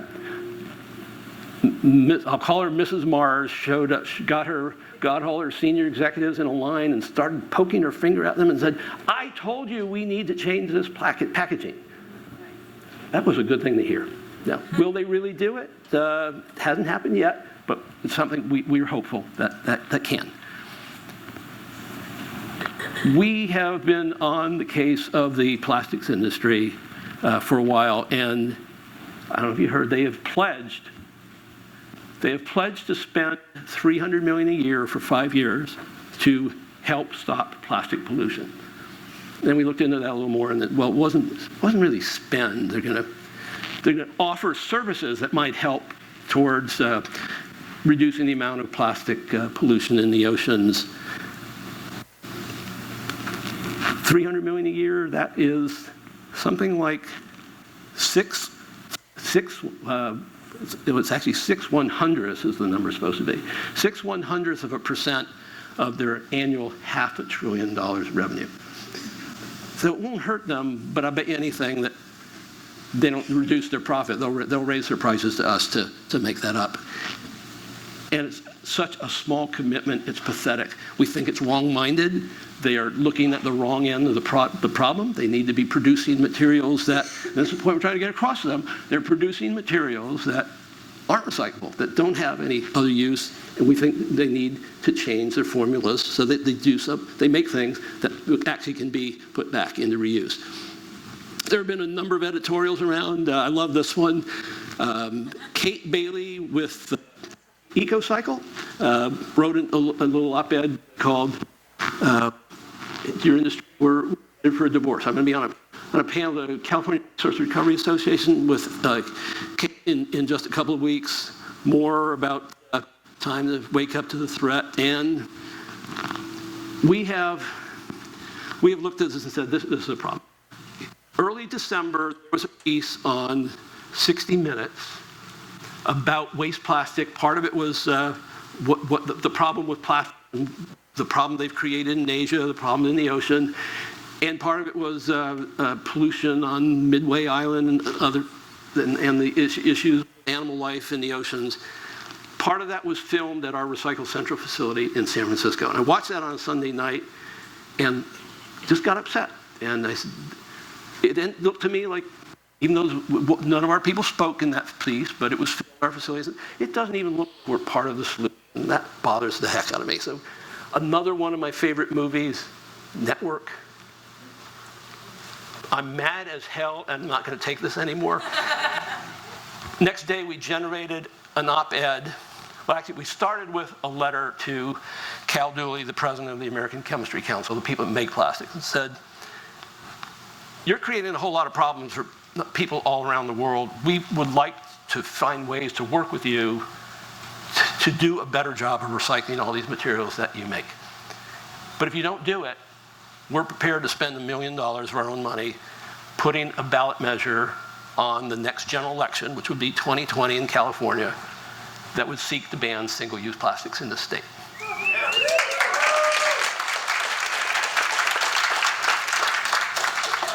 Apparently got their attention, came out and met with us, and I can tell you after about an hour and a half long meeting, went away convinced that they weren't going to do anything. So we have introduced SB 54, Sister Bill AB 1080. Simultaneously, they were the same bill going through both houses at the same time. They have found their way all the way through once, and now they're going back through the opposite houses and have gone through a couple of committees. I think there is a hearing today in front of Appropriations, I think. One of our people there trying to get this done. And what this bill would do is require the industry by 2030, which to me is a long way off yet, to make sure that their materials are really compatible and establish minimum standards for post-consumer content in their products and make sure the labeling is clear. Industry has been fighting this and they're not getting anywhere. This has taken an awful lot of traction. It got through both houses without the first round, without any problem. We're hoping this is done and ready for signature before October. Well, that's one thing. I was able to give testimony on the bill in front of the State Senate committee on the Environment Committee. A lot of editorials about this. It's being picked up by a lot of news organizations. It's passed the first houses. And one editorial said, stop thinking small. I think that's the right thing to do. Hit them where it hurts and get their attention, and I'm hoping we can make some progress there. Other places around the world, India is saying they're going to ban single-use plastics. The European Union already has. Hawaii's done it. Canada has done it. Oregon has done it with plastic bags. Hopefully, the middle one, SB 54, AB 1080, become law and happen as well. So more to do, but hopefully we get their attention and make some progress there, because nobody's going to do it except all of us. And Tina, one of the drivers here in Sonoma, is part of the team. Unless we all work on this together and stand up and tell an industry that they need to change their ways, nothing's going to happen. I want to tell you, we're committed to do it. Hopefully we get support from all the people like you, and we can make some real progress on this before it's too late. So that's what I want to share with you today, and certainly happy to answer any questions I answer for you.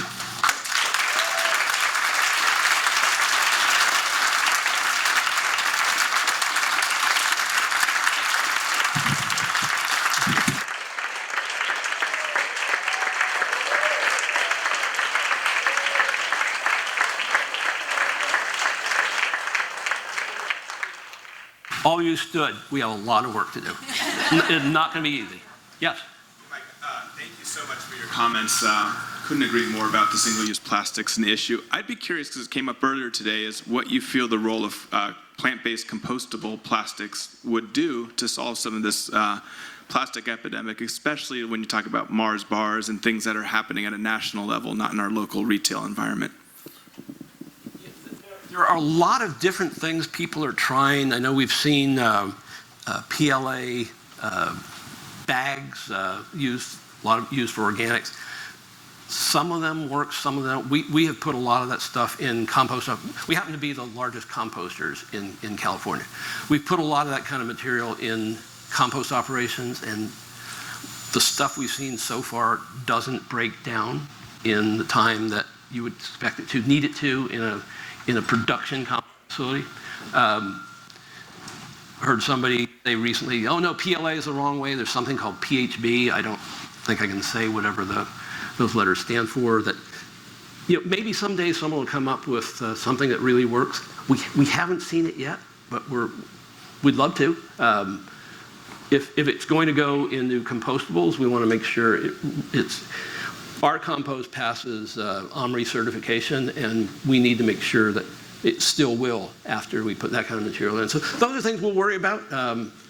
I know at this point, any PLA that comes to our compost facilities, we actually pull out because it does not break down. If something in the future comes along, we'll test it and try it.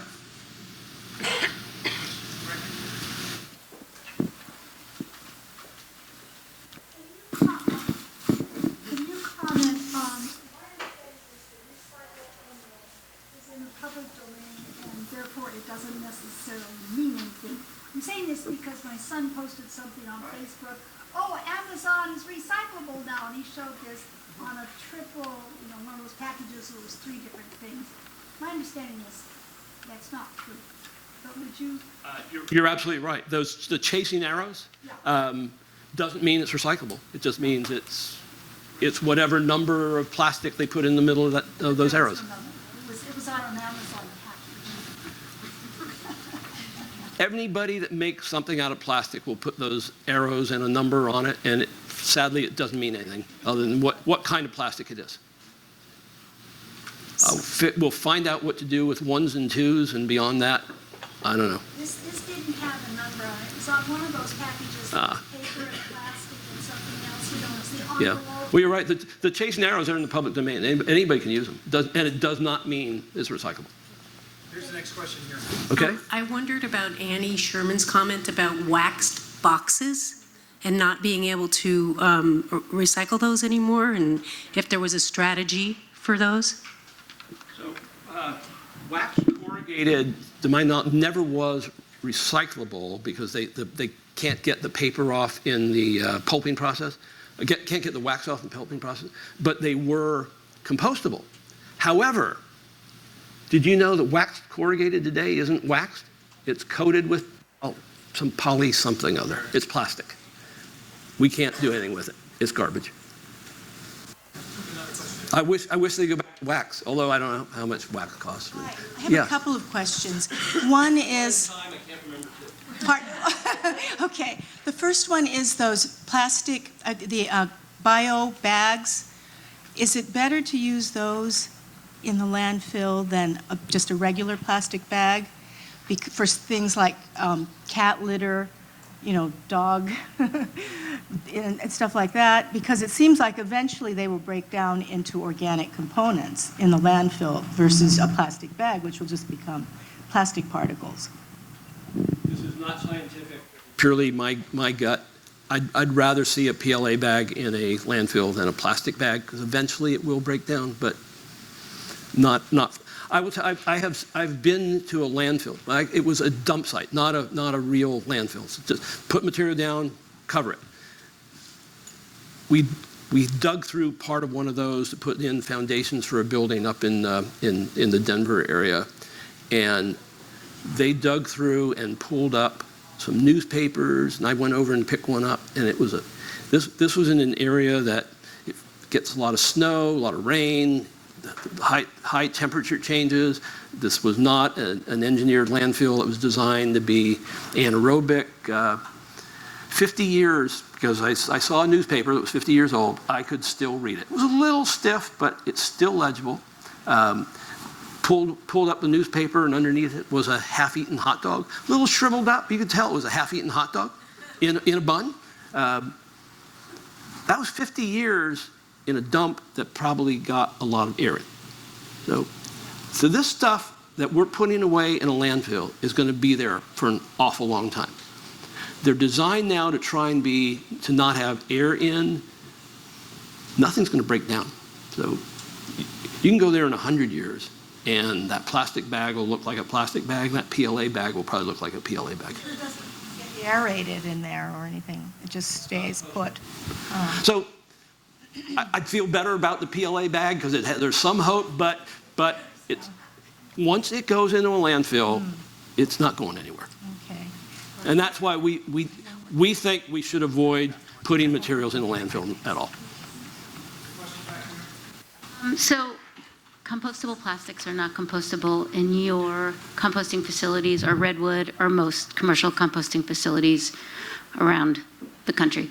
So, I mean, no disrespect by asking this question, but, and you do so much advocacy, which I'm so grateful for, but why does Recology accept compostable plastics when they're not compostable? And it creates a lot of confusion in the marketplace when you take them, because if you take them, people say, well, Recology takes them, they must be compostable, and that just creates a lot of confusion in these counties, Marin and Sonoma.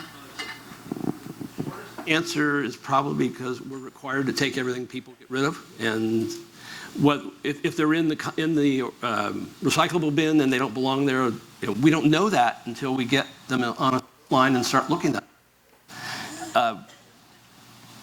At this point, I personally prefer they didn't exist, but we can't make them go away, and we've got to deal with them. So they come to us. On your poster that says compost was acceptable, aren't they on your... Where's my friend Celia?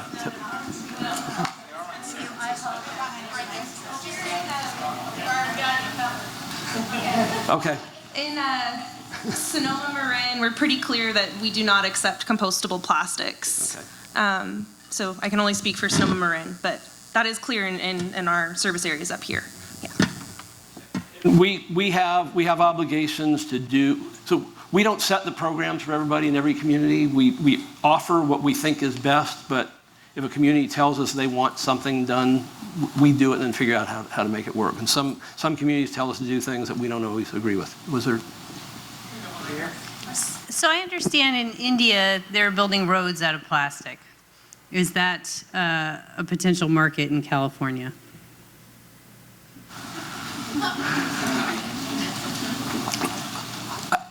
Honestly, I doubt it.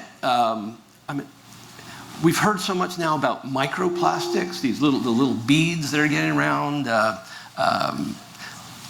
lot of our clothing is now made of plastic, and until recently, people didn't realize that was a problem, that the little microfibers were getting off and getting into the ground, in the water, and didn't get picked up in the sewage treatment process. Only recently are they putting some kind of filters in, I guess, in dryers to try and capture that stuff. I don't know what is going to happen with all that micro beads and microfibers. But to me, the thought of putting plastic on the ground and then running over it with tires that are going to break it up, I don't want to see that. Over here. Hi. Because of the devaluation of the plastics 3 through 6, is it possible or even probable that they're no longer in the recycling stream in the next few years? And I was wondering about mixed paper as well. So we have chatted with every community we operate in and told them about the issues we're having with getting rid of this stuff. Some communities have said, keep taking it, maybe we'll develop a market, and we want to make sure we don't turn people off, that once they stop doing it, maybe they'll never come back. Some communities have said, stop taking it, and so it differs community by community. Do we have a preference? Not really, but we know that if we can try and find something to do with that stuff, we're going to try. So if it's there, we'll deal with it. But if we can't find something, it's going to end up getting landfilled. I think we have one last question over here. Okay. Hi, Mike. Thanks so much for your presentation. As California looks into SB 1383 implementation, a lot of the jurisdictions are going to be looking for service providers. Often these contracts are issued to a franchised waste management company on an exclusive basis. And we know that SF Recology is doing a really good job at winning those bids. But we also know that the rights to material doesn't actually begin until someone sets it in the bin and puts it out for collection. So we're wondering if people who are managing their own waste on site or who are donating it to small and medium enterprises, if one, you find that outside of your service contracts, and if not, do you have any plans to start working with people who could help in your efficiency or any future partnerships with people who may already be operating in these jurisdictions before a franchisee comes in to help with SB 1383? So we look at ourselves as the place of last resort. We get the stuff no one else wants. So if food banks can take material, we had an event, we had an off-site strategic plan update with our board last week at the Oakland Zoo. And we chatted with them. There are lots of food items that they'd love to get to feed the animals. They even volunteered to take roadkill if anybody has any. But you know, if there are places for the stuff to go that are better used than compost, go for it. Will we work with people? Yeah. We want to make sure it's legitimate, that there's a right reason for doing it, but we will. Yeah. Oh, God. Are we being attacked?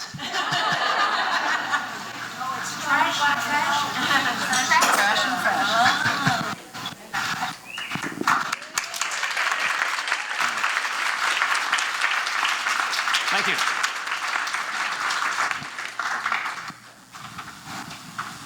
Thank you so much, Mike. We really appreciated you coming this afternoon. I know we all learned a lot, and we appreciate your advocacy as well.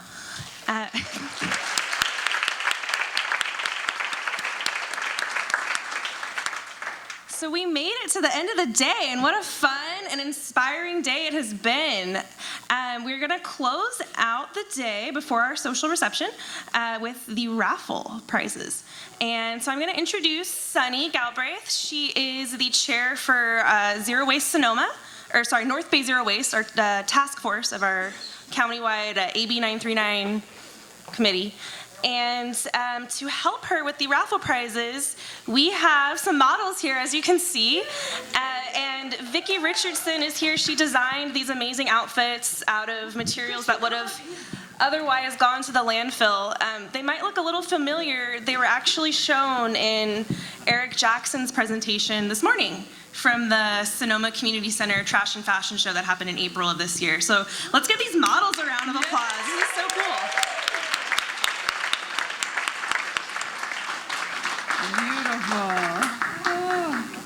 So neat. Thank you for being here. I am going to turn it over to Vicki. Did you want to say a few just brief words about the costumes? Sure. Okay. And then we'll hand it over to Sunny. Hi, everybody. Yeah, these costumes are all made of mostly paper from my girlfriend's hair salon in Ukiah. She gave them to me to make costumes with. So, yeah, the samurai is made of paper mache, and then cut out paper, and then old bed sheet for the red part, and then the shoestrings. And then this dress was made from paper and old chopsticks and old fans and mop strands from an old mop that we had to dye or clean or bleach, I mean. But yeah, and origami flowers. There you go.